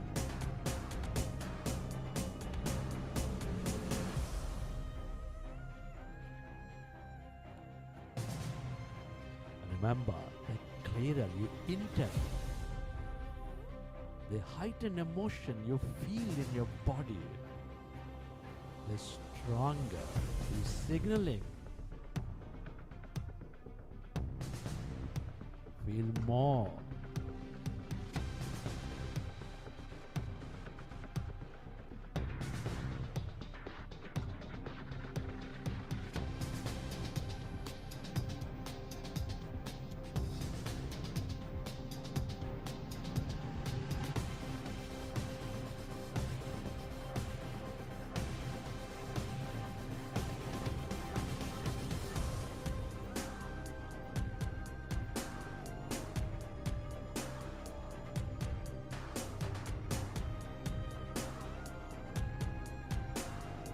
feel, dear friends. Let this thought and feeling move your body into a new experience.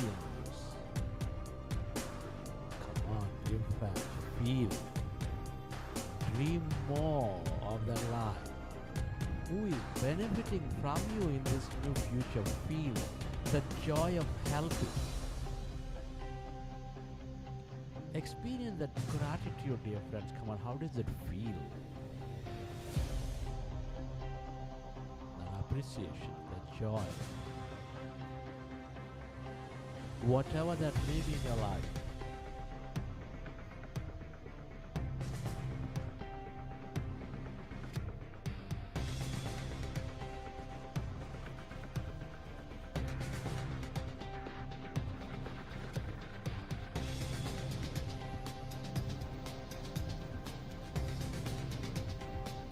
Dream.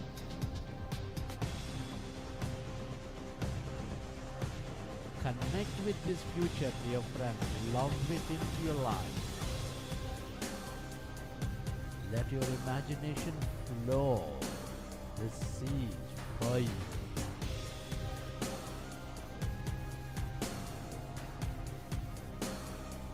Experience it, dear friend. Enjoy it.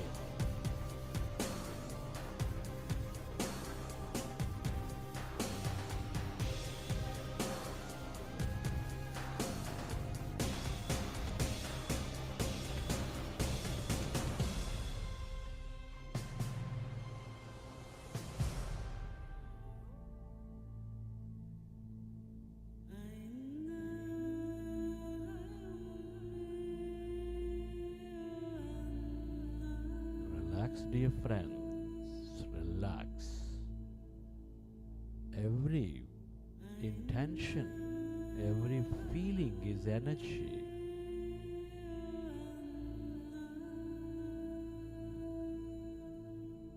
Let your body synthesize these energies. Let this intelligent field organize this future for you at the right time and place.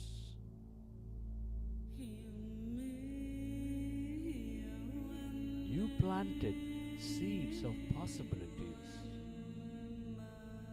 Let it go and surrender this future. Let this field bring it into your reality.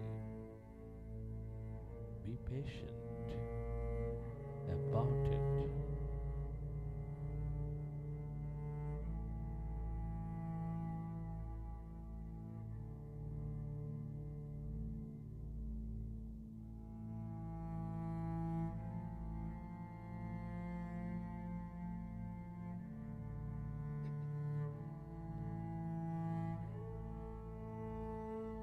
You are a co-creator of life. You're here to experience whatever you dearly intend and passionately feel about. The field is always matching your intentions and breaking synchronicities. Recognize and pay close attention as you live your life more mindfully with awareness. The mind that comes out of meditation is always reprogrammed with your higher will and wisdom.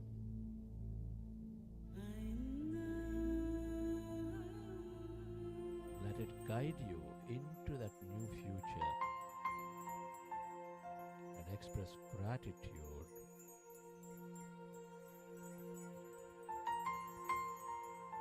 to all things and everyone for helping you create this future.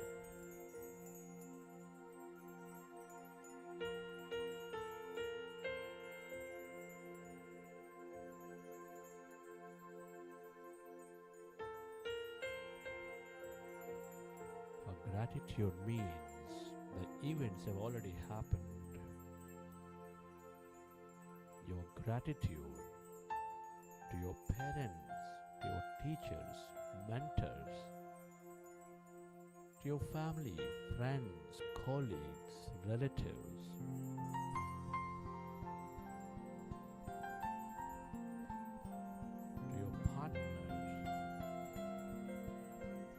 everyone in your life.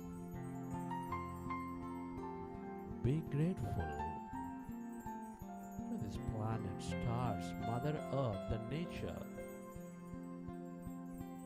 the mineral kingdom, plant kingdom, animal kingdom.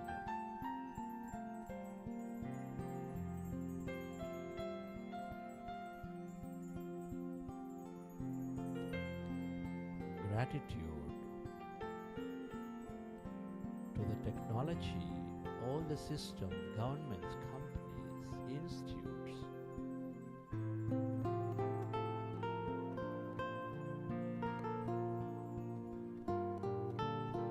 Give thanks to yourself and to this intelligent universe for helping us experience this great new life, to create a new life for ourselves.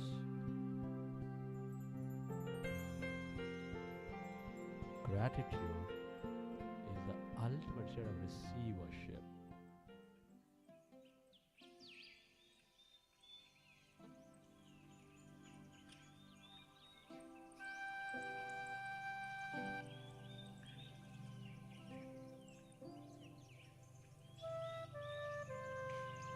Recollect your experiences from the session,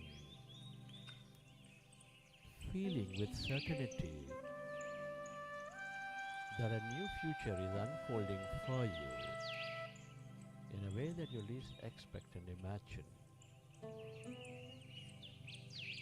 Whenever you're ready,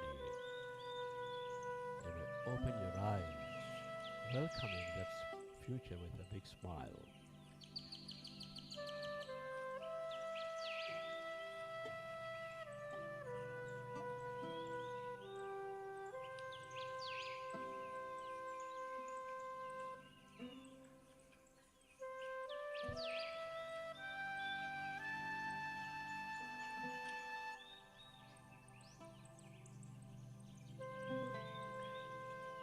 Okay, please.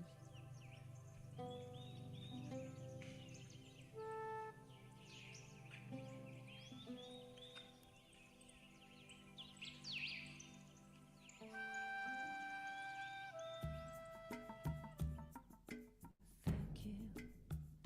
I want to say thank you. Thank you. Thank you. 'Cause I'm so grateful. So grateful. Okay, Oh, grateful. can everybody get up? So grateful. So I want to say thank you for this day, Spirit. Thank you for this day. Thank you for this day, Spirit. Thank you for this day.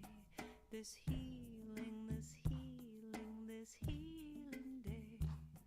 This healing, this healing, this healing day. Thank you for this day, Spirit. Thank you for this day. Thank you for this day, Spirit. Thank you for this day. This healing, this healing, this healing day. It's okay. She's taking This vaccine. healing, this healing, What is active can this come. healing day. Thank you for this day, Spirit. Thank you for this day. Thank Switch on you the lights. for this day, Spirit. Thank you for this day. This beautiful, this beautiful, this beautiful day. This beautiful, this beautiful, this beautiful day. Thank you for my friends, Spirit. Thank you for my friends. Thank you for my friends, Spirit. Thank you for my friends. My wonderful, my wonderful, my wonderful friends. My wonderful, my wonderful, my wonderful friends. Now thank you for this day, Spirit. Thank you for this Yeah. day. Thank you for this day, Doesn't matter. Spirit. You also please Thank come. you for this day. This healing, this healing, this healing day. This healing, this healing, this healing day. Thank you for this day, Spirit. Thank you for this day. Thank you Please for come. this day, Please come. Spirit. Thank you for this me here? No problem. You can come and step out. Not an issue. This beautiful day. This beautiful, this beautiful, this beautiful day. I wanna say thank you. Thank you. I wanna say thank you. Thank you. Oh, thank you. Thank you. I wanna say thank you. Say thank you. 'Cause I'm so grateful. So grateful. So grateful. So grateful. So grateful. So grateful. I'm so grateful. I wanna say thank you. Say thank you. Just thank you. Thank you. I wanna say thank you. Say thank you. Thank you. Thank you. 'Cause I'm so grateful. Yeah. I'm so grateful. I'm so grateful. I'm so grateful. I wanna just say thank you now. Just Thank you. thank you now. Let's say thank you. Please give a hug and shake hand to somebody else in the room. Till every day I'm gonna sing. Shake hand with somebody, hug somebody, smear your energy, spread that energy. This is great here. Yes, madam.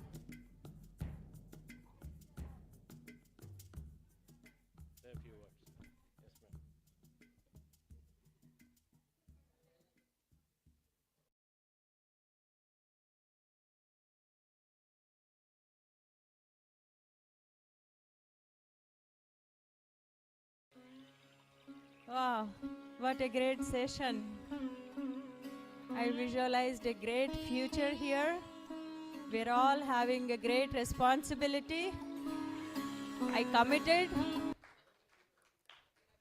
So while sir is guiding, visualize the future. I visualized a great extent. So many sessions are going to happen in Iowa.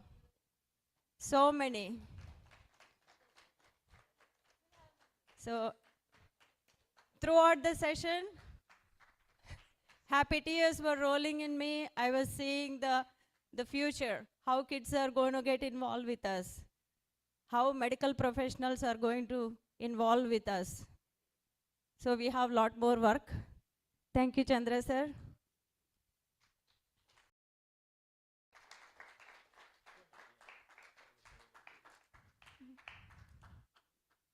It's a lot.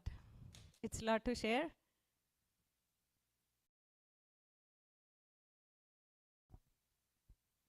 Namaste friends. Thank you so much for showing here and giving us your weekend. It was amazing session, Chandra sir. I could clearly sense Chandra sir was inserting energies that hitting us. Those energies was clearly working on us. I could clearly sense that. And whatever we are learning through this, it's not just this life form that we need to, one thing should clear in our mind. This is not just in this form. No, it will come eternally with us. With the knowledge and the growth we are doing at our soul, that is will be there forever. So whenever, after even going home, you watch this session again and work on yourself. Take notes. It's not just done here. It starts from here now. And we have to work on ourselves. And the one thing is, what I have observed within these 2-3 days, sir, it's time to open up. We should get together. And from, what we can say, the more we will work for the humanity, as you said, like 1 million in 90 years. So we can do that 1 million in 9 years now. That goal we should have. We need to work for the humanity. It's not just me, you know. We need to work for humanity. Yesterday also I got the same message in the meditation, morning meditation. And again sir is again giving us the message. This is the strong message I'm having in from this workshop, from these 2 days. We need to be in oneness and work towards humanity. Whatever is needed, I'm there, Chandra sir. Whatever seva or community service I can give, I'm always ready. Thank you so much, sir.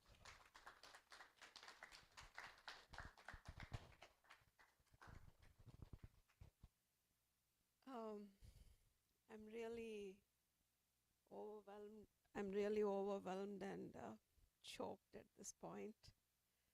Can I take some time to talk? Okay.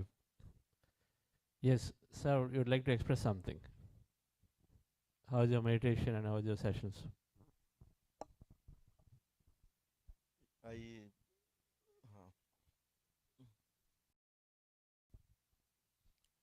I really felt very peaceful, and I felt that I was.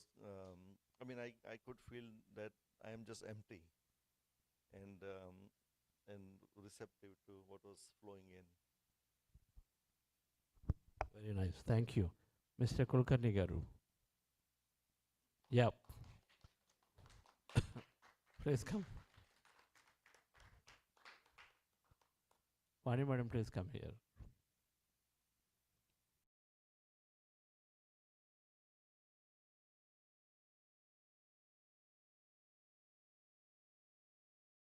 I'm not a good speaker, but we'll talk a little bit. It's manifestation session. I was not expected what happened today. And I was just keep thinking what we talked yesterday, like 5 principle. But when we did it today, I think I was living, experiencing. That was really something amazing. I felt like, and I start feeling already I achieved. Even I don't need to be that or something. I think I'll move naturally in that path. But that was something amazing I felt today, like through the today's what is the session we had an experience perspective, and clearly I can see like thoughts perspective things changing on mind. Like last 2 days, means I did earlier the virtual session versus doing in person. I see a difference on like how things are there. So I really felt like it's a really important. It's important people to come and really experience it before without just seeing reading not always give you the actual reality. So I would say in person we should come and more experience it and then make up our mind, or instead of just think or like decide on that. So really amazing. Thanks for the opportunity. These 2 days were really amazing, eye opening for me. I'll definitely look forward to continue the journey. Yeah, thank you. Yes, it was overwhelming experience, needless to say. Like Dr. Batra, I was feeling empty in my head also. I just didn't know what was going on for a while there and didn't have any idea what was happening. And then all of a sudden my feet were light, but after that, somewhere in between I fell asleep also. And then I came back straight up, So after 3 hours of sleep last night, that was pretty good. So I think I did okay.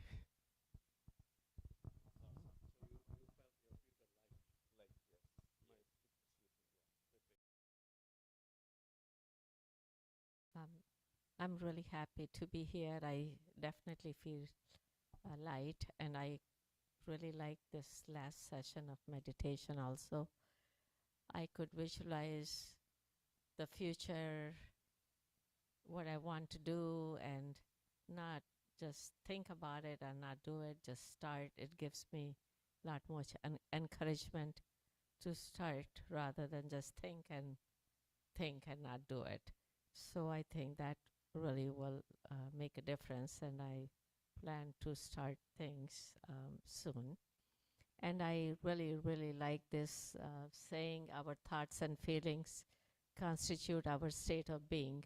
That's really important, and that's really is how everything is based on it, definitely. So feeling good about yourself, our good thoughts will progress into doing something important, and makes us feel happy and gives us more food to think.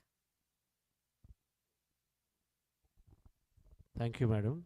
Anybody else would like to come and share? One or two. Yes. I want to stand between both of you here.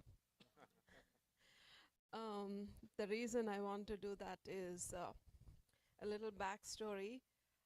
When I was preparing for my residency, I stayed with the Sahai family. I was fortunate to stay with them.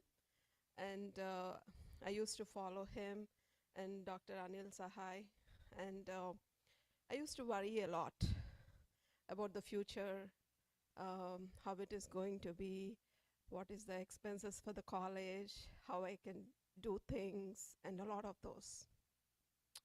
I remember Anil uncle, who is no more, saying you're worrying too much. And that is what he also says now. So the reason I'm very, very overwhelmed and choked is I have found my guru.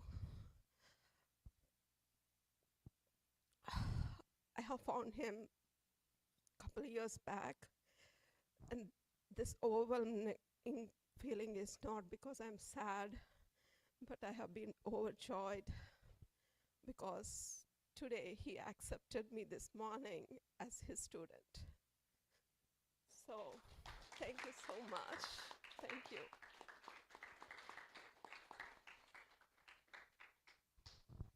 Madam, who am I to accept somebody as a student? You are a master, I'm a master. You are a student, I'm a student. That's how it is.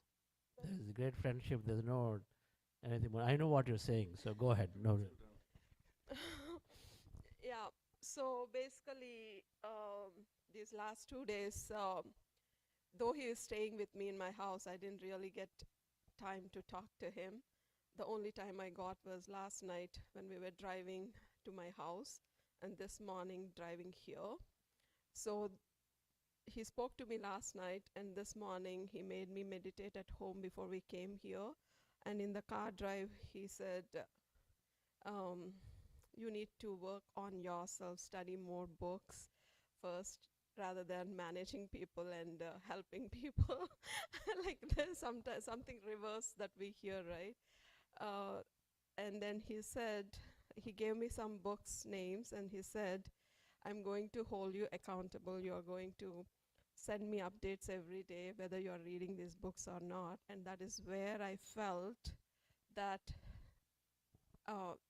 it's not just me feeling him as guru, but I found him. Like, I don't want to say that again because he's going to say like I'm not that like so, but you guys got what I'm saying.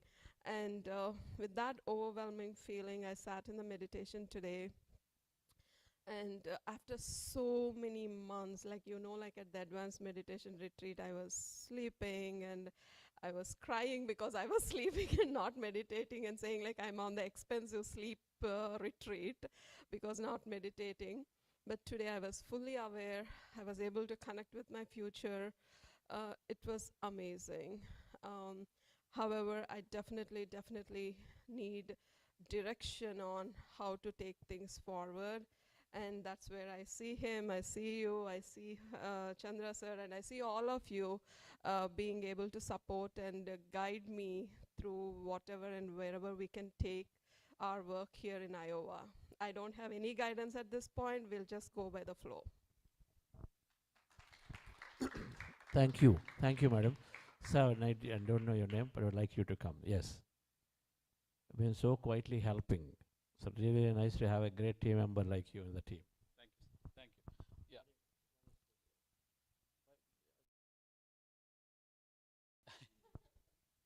Yeah. So one thing I'd say is I've always been a chaser. Like I want to get one thing done, move on to the other one, move on to the other one, move on to the other one. I always need something to keep chasing, right? I mean, think about me as a small puppy chasing a dog. I mean, a ball or whatever, right? So I always want something.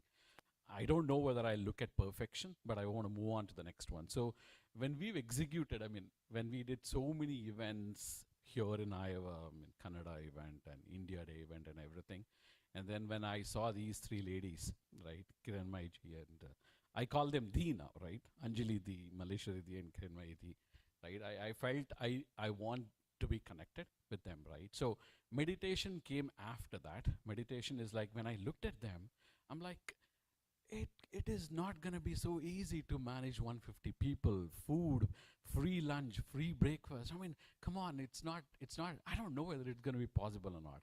And then when I look at their faces, like, they're like, okay, yeah, it is possible. So what I thought was, instead of chasing, right, so the last 2 days, like yesterday and today was like too good. I mean, perhaps the fourth, happiest day for me, right? Marriage, 2 boys, probably this day, right? Because I realized myself. So, yeah, I mean, truly, truly, right? So what I felt is rather keep chasing, just stop, pause, breathe, right? And then things probably can happen on its own, right? So thank you very much. Yeah, thank you very much for that. And thank you, sir and ma'am. It's such a great energy to see everyone, my elders. And thank you very much. I'm really blessed, to be part of this initiative. Now that I am in, I'm fully in. Okay, we are going to make this super duper better. Thank you. Thank you. So Ashok and I are dreamers. Like we dream, and like we tell they both are doers. And we told them, hold us back so that we don't fly off,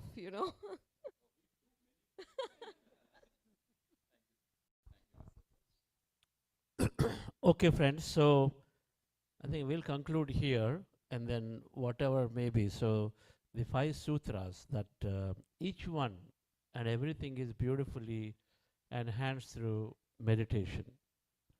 The recording is there, I believe, of yesterday evening, the 5 sutras. You go back and listen to it and again and again and again.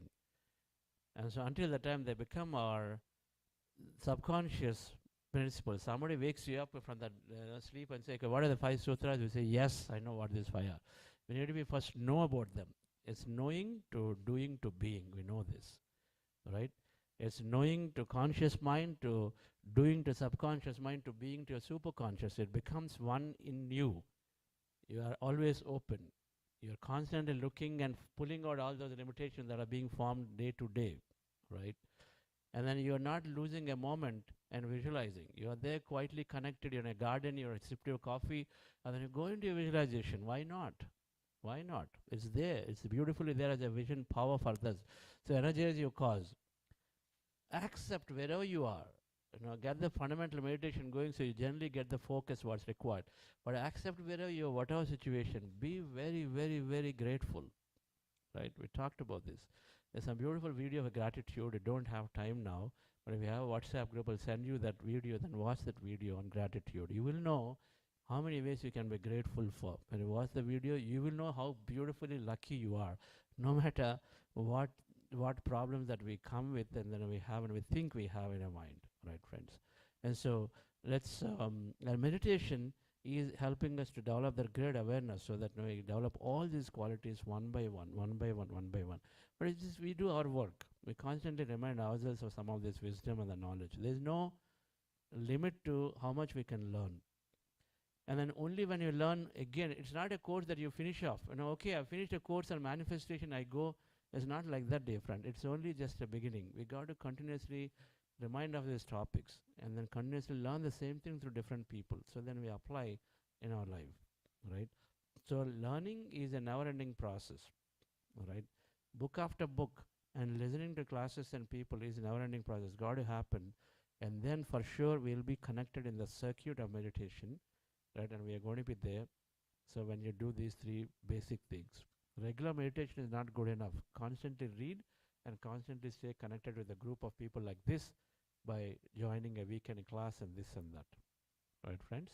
So thank you all. As a next step, of course, our team is going to load programs, but I really, really, really recommend, if you've not done a Buddha or 40-day program, do it, right? Do it. And because there is so much structure to this program, and so many aspects that are basically it's a catalyst and accelerator. It sort of gives you a lot of perspectives. And so then from there you can choose and say, where do you want to go? What direction? What do you want to do? All of that you will gain so much clarity. At least once you must do, and then thereafter you like and do a few times because all the concepts stick in. The second thing is this manifestation program it's a 15-hour program that I generally like to be. It used to be an 18-hour program. I cut down to 1 session. But minimum 15 hours, 5 sessions are there.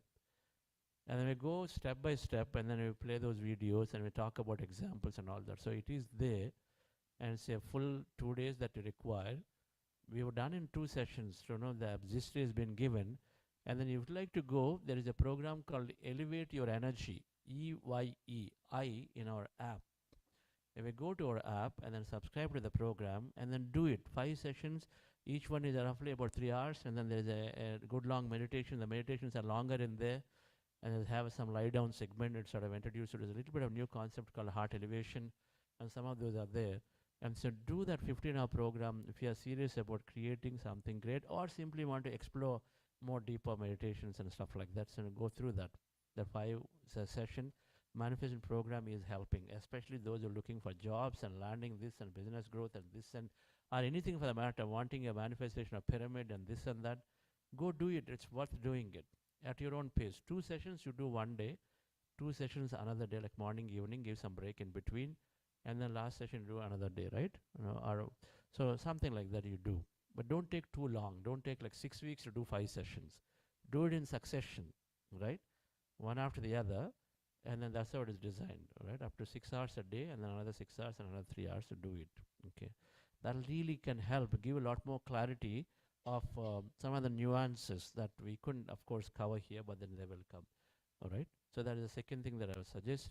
And what is the third thing? And of course, PMC channels, the great inspiration. They give a lot of knowledge. Life here, life after life, both are required. And so life after life is a very fundamental knowledge, giving clarity about many life situations that are not able to explain here. And so that's required. Your relationships are not that great. People don't give you respect. And your health is just not coming right. You did many things and still are getting stuck here. So why is it so when several others are also don't have the same? The concepts of life after life will explain, give a lot of clarity. And so much just listen to read those books. PMC is always giving guidance. Many masters come and then share their experiences because they read a book of 40 years of somebody's experience, encapsulate and give you in 1 hour. So isn't it good? And so then going to these book clubs and various PMC wisdom sessions, PMC, Pyramid Meditation Channel, English, Hindi, Telugu, all languages, it's the Gujarati and everything, right?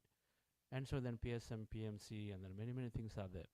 And Buddhasya, of course, has a YouTube channel, so that also can be utilized greatly, right? So I think these are the 3 things that we do. And lastly, we as an organization are always looking to do programs into your corporates, into your communities, right? So like we're doing a session to Microsoft later, hopefully we're going to get this materialized later next month. But we're always willing to do introductory sessions and then long duration sessions to them in case you would like us to. And I think, sorry, you expressed, somebody expressed that, you expressed, I think, right? Some session, yes. We'll be happy to do. And so reach out to us. Ramesh is there and Kiran Mayi here is our local contact. And so then reach out, and then if you would like a session, it can be online, in person, of course, and online is easy. Wherever we are, we connect. Many, many well-trained Buddhasya coaches are there. And so then they absolutely are able to give the same level of knowledge with a lot of excitement. And so that is for sure is there. So we'll be happy to do that. Coach program is there. Certified meditation coach program. And if you feel, as in this part of the world, especially when you're going out and want to teach and they ask you to have a certificate, of course, you have a great, great opportunity. And of course, a coach program is a little rigorous. It goes through a lot of tests and practicals and this and that. It is good. It's good to sort of brush up scientific concepts in a way you can present, and all the literature, everything is there. And so those of you wanting to spread meditation or learn meditation deeply, and then many, many people told me until the time they registered coach program, they were not necessarily that serious about learning the concept. When they became coaches, then of course they're thinking now, how do I impart it? And so then suddenly the learning has increased significantly. So that's a great opportunity to look at coach program closely. It's level 1 about 7 to 8 weeks. Level 2 takes another 3-4 months. And so then overall it's about a 5-month journey. But then at the end of it, of course, while you have a certificate from a very well-established university, credible, but at the same time you've got this great feeling that you can impart this knowledge very consistently, right, friends? So these are the few things. And we are celebrating 2 mega events. Mega Meditation Summit. This is yesterday, Narendra ji talked about it, right? Naresh, right? Naresh talked about it. These summits, we just go. We don't compute and say what benefit I'm going to get. You're going to be there in the amid of about 1,200 or 1,000 plus meditators. They're all senior administrators all over US and from world they're coming. And our growth, ever since we came into meditation, 1999, Patriji started something called Dhyana Yagam, Dhyana Yajna. And then it changed its names over the year. But then there are congregation of all the meditators worldwide, and then it came in together. They started with a few thousand people, and then now every year in Bangalore, in Hyderabad, it happens with 50,000 meditators all come together, and then spend 10 days just meditating, just talking to people, exchanging energy, as a feel good, and then be there in it. But most importantly, together we intend for a massive group transformation. That's what happens there. Everybody thinks alike for a great, it's a healing LA, a global consciousness revolution. So it's a great way we participate and then enhance the energies of the world, right? And so we say that our growth happened when we are consistently, every year we go, no matter where we are, we make sure our 4 days, 5 days are there for it, and then we do that in Hyderabad. And similar thing is started in the United States, and so that's what this Mega Meditation Summit is. And then we say, without trying to compute benefits versus value for money, those things matter. Just go there and be in the energy of those 1,000 people for 3 days. It'll do an amazing, amazing shift in our life, right? And I won't ever look at what is that I'm going to get, because the morning meditations are there. Something you'll catch, you'll get into it, and you'll know it, right? And so it's a great opportunity to look at and plan your travels. End of next month, Mega Meditation Summit, and a long weekend, so should help us to sort of plan this, right? And then we are going, and I'll be there in Mega Meditation Summit. And we extended our travel here by 2 weeks just to be there with this program, and we want to be in it. And next weekend, the following weekend, that is July 26th, we're doing in St. Louis the Regional Conference of Meditation Leaders. If not at the scale at the Delhi that we've done, but then definitely Padma Shri Karthikeyan is coming, and then we expect about 400, 500 senior people will be there in the room, and then giving them perspective, a scientific perspective, meditations and many things. And so there is a VP, senior VP from BMC Software, and Dayakar, Suresh Rao, Dayakar Verlapati, who runs many companies here, who practice meditation. There are 2 senior doctors are there. Then of course, Dr. GK is coming. Padma Shri Karthikeyan is coming. So many speakers are there. And there is a professor who is James Parker from Raleigh is coming. Who are all practitioners of meditation. They want to share personal experience, not more theory, but instead how meditation transformed them, and then how it's helping the community to get better. So that's the format of that event. And so do join. Whoever can join, become a visionary. You come there because you'll get a lot of ideas, open up and say, how can I contribute? What can I do to the community, right? This RCML event is that. Did you get the link, Ramesh, for the RCML video? Okay. So can you just play that? It's a 1 minute or 2 minute video, so please play that video. So that's what I think are the few next steps for us. So with that, we'll conclude and hand off to organizers to do with whatever that you want to conclude this. We're at 1 o'clock. You are thanking, vote of thanks to people. Like to do that?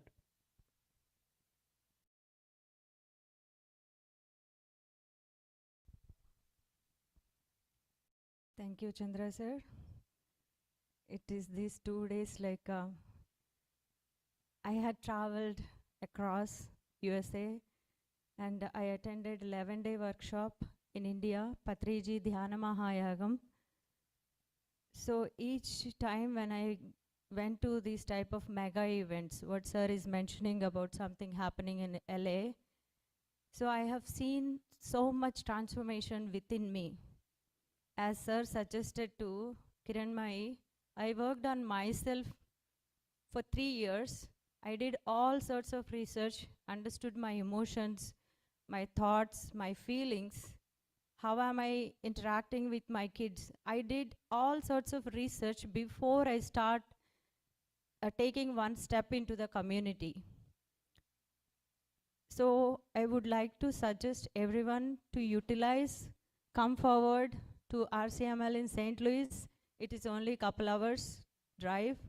So there you can experience better version of, because we have combined here mini Dhyana Maha Chakra and manifestation workshop, and also LA event as well. So thank you everyone for giving us a great support. And with this event, initially I will, so while I had that thought and commitment of doing mini meditation summit in Iowa, I was looking for the venues. So we all went and saw a couple of the venues. I couldn't even stay there. I felt like, no, this is not the place. As Anjali from Atlanta yesterday mentioned about Dhyana Jagat magazine. So I closed my eyes and I was asking like, universe, show me the right place to have this occasion, the celebration together. When I opened a couple pages, so there I have seen the exact content, how Shirdi Dhyana Mahayagna place was already chosen, how the meditators who are going to conduct the event there was led to that place to choose. Okay, this was a predestined event. So this is already a decided place. Then I did it meditation. Okay, I don't want to go everywhere and see the venue. Please direct me to that one particular place where this event has to happen. So Kiran Mai came to me the next day, said like, I have done business workshop in one of the venue. You please come so we all can go and see. So as soon as I enter into the parking lot, the vibrations were different. Each and every cell of my body was dancing. Then I get into this room. So they were all going around and seeing the other facilities. But I sat here in meditation for minutes. And then I was asking like, is this the place this event is going to happen? I need some kind of signal. So I closed my eyes and there was like a Brahmananda state I felt, and then the tears were rolling. Okay, that is the signal that this is the place. So later on, my organizers team felt like this is a bit expensive. We can go around and can see a better places. Okay, I don't want to like ignore their thoughts. So we went to couple places. I couldn't bear with those energies. Not even in seconds I felt, no, this isn't the place. So thank you all for trusting me, my internal signal, and coming forward and pick this place. Along with that, initially we thought of, since we are serving the Sattvic food, what do we do? Initially, like we all thought catering, either from the restaurants. Since it is Sattvic food, initially we thought making in HDCC temple. All the vessels were not non-meat, and the priest will cook. But eventually, like one of our meditator, Sarita Saranga, she got a channeling from Krishna, Ma Saraswati, how this program is going to happen.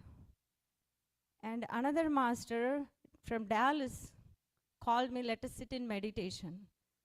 So I asked all the questions. So through her, I was getting all the answers. The food to be prepared by meditators should be served with an intention. Do the eye contact to the people, set the intention from your heart, and allowing that signal. The persons who are attending this event, they are also like me, Mamatma Sarva Bhutatma. So set that intention, request them to connect to their roots. Where did they come from? What is their origin of DNA? So set that intention and send that signal in the form of energy. Okay, now we need to cook the food. So we just like a beginners, we were doing meditation across. People are connected again disconnected. Connected, disconnected. We didn't have a core volunteer group. So again, I sat in meditation. I did like 41-day intense 3-hour meditation. So to build the energies, to build the network, to build the volunteer base. So masters from Minneapolis, they called me when I was having that intention. So they called me and said, could you give us an opportunity to come there, cook and serve the food? So whatever the intentions or the questions I was having, the answers were coming from different places. I was more than happy. Okay, then Anjali suggested, let us also inclusive of our meditators, whomever co-traveled with us, though they are connected, disconnected, let's talk to them. So we talked locally, so they came forward. So now I strongly see that we had a great group of volunteer base. So thank you everyone. So everything rolled out as I got the guidance saying that food to be prepared, food to be served. Okay, I was looking for the place because there are external masters coming from everywhere. Rather than splitting them and keeping in different places, because they will be building that energy grid and having that sharing, loving, caring, and building that relationship. Initially, I thought of renting Airbnb. Another meditator from Waukees, we just met her briefly. In only one session, we overlapped with her. She said, we are going to India. As I'm not being there as a volunteer to help, could you please utilize my premises, my home to cook, my home to host meditators? So day by day, things were becoming very easy. So initially, we didn't have any funds. But I have that strong intent because I have traveled across PSSM organization, whatever the events we start with zero. So we accumulate funds enough for that event. So similarly, the same thing happened in Iowa as well. So thank you everyone for giving us this wonderful opportunity and be part of Tan Man Dhan. That is a seva. The spiritual service is the highest and ultimate form of seva. And kids also did wonderful job. Thank you all. And Tan Man Dhan. Either you can do the physical form of service, be there, give your physical body, like do certain things, how kids are hosting the stalls, how the camera things are happening. So the physical form, all the volunteers are doing. Tan Man Dhan. Dhan is like a monetary service. And then intellect. If you have the wisdom and knowledge, spare that. Spare your time. Spare your wisdom. So in all means we started doing. So with this event, sir, we strongly had a great volunteer base. I am thanking to the universe for sending such a strong intention of food to be prepared by meditators, to be served by meditators. So many experiences. Thank you, thank you. Amazing stories. It makes it easy for anyone to organize an event like this. Yes, sir. Sit down in meditation, you'll get solutions. That's how most events happen, sir. You sit down in meditation, you'll get your miraculous possibility to show up, and so then things become easy and then things happen. It's not what she's saying. It happens everywhere, and then wherever people are doing these large events, they start that way. There is an unseen force that drives you to go and then start. And then you will figure this out along the way, because life is to be figured out anyway. It's not to be predicted. Predictability brings boredom. Figuring it out means you're on the edge, and so then you are living the moment really, really, truly. And so that's sort of the idea of what happens when you go into meditation. So thank you really so much, madam, for a very nice rendering of everything that you thought about. So I would like to share my experience during this journey. Wherever I approach, I never get no. Yes, that's the amazing thing. Wherever we approach, people never say no to us. Yes, we will help you in any mean. When I opened the food sheet, the volunteers jumped, sir. Each volunteer sign up 3344. मैंने कहा माँ इतना मत करो, you cannot do that much, you know, it's beyond your limit, we could say. But no, we want to do it. So the Iowa team also very enthusiastic. They contributed equally, right? We can say, by all means, by all means. So we get now strong team here in Iowa. So thank you so much, and keep continuing your support so that we can bring more and more programs in Iowa and more source wisdom. Okay, one more thing. There are many other what I have experienced in this journey, there are many other organizations. But with this PSSM, like Maleshwari said, we start from zero. So all those high vibrational energies already activated in this. You just need to dip in and flow, get wet with that energy. That's easiest thing you have to do. So that's why we are encouraging you to please come forward, start your meditational practices. And what we have experienced in this journey, we want to give you the same experience. Life is not hard at all, not at all. You just need to flow. That's it. You just need to sync with that rhythm. That's it. Not hard at all. It's not challenge, no struggle, nothing. Enjoy each and every moment. And that's the life in that moment. So yes, thank you so much.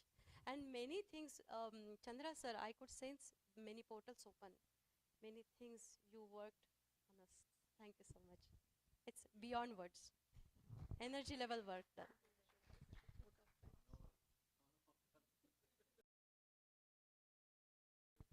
So now, like Ashok, now he traveled with us this 1-2 months.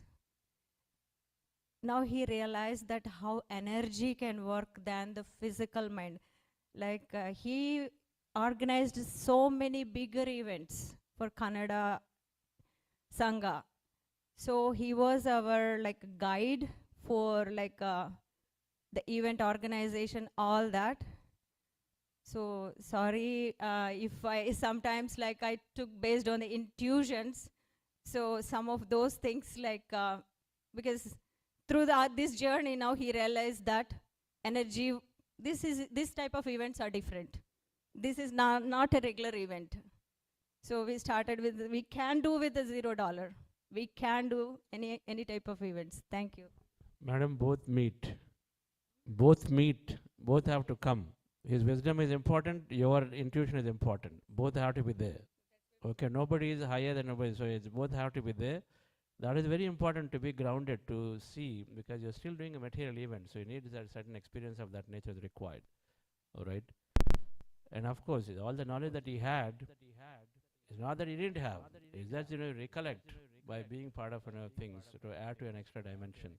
We need him because tomorrow he's got to do 1,000 people event and 5,000 people ain't here. That's why he's there. Okay, just reminding his capabilities and all of us that way. All right, so thank you, sir, for being there.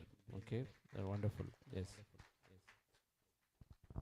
So thank you everyone, and I'm very grateful, like with all this thing, and we'll hope to do, not hope, like we will do more events. And sir, like you're going to come again and the next visit also, so we can have like a complete 2-day retreat like you did in Chicago or St. Louis in the past, because we want more of this intense session here. And I'm sure like a lot of people now with the word of the mouth, it would go and it will happen. Yes, we will. Yeah. Thank you so much.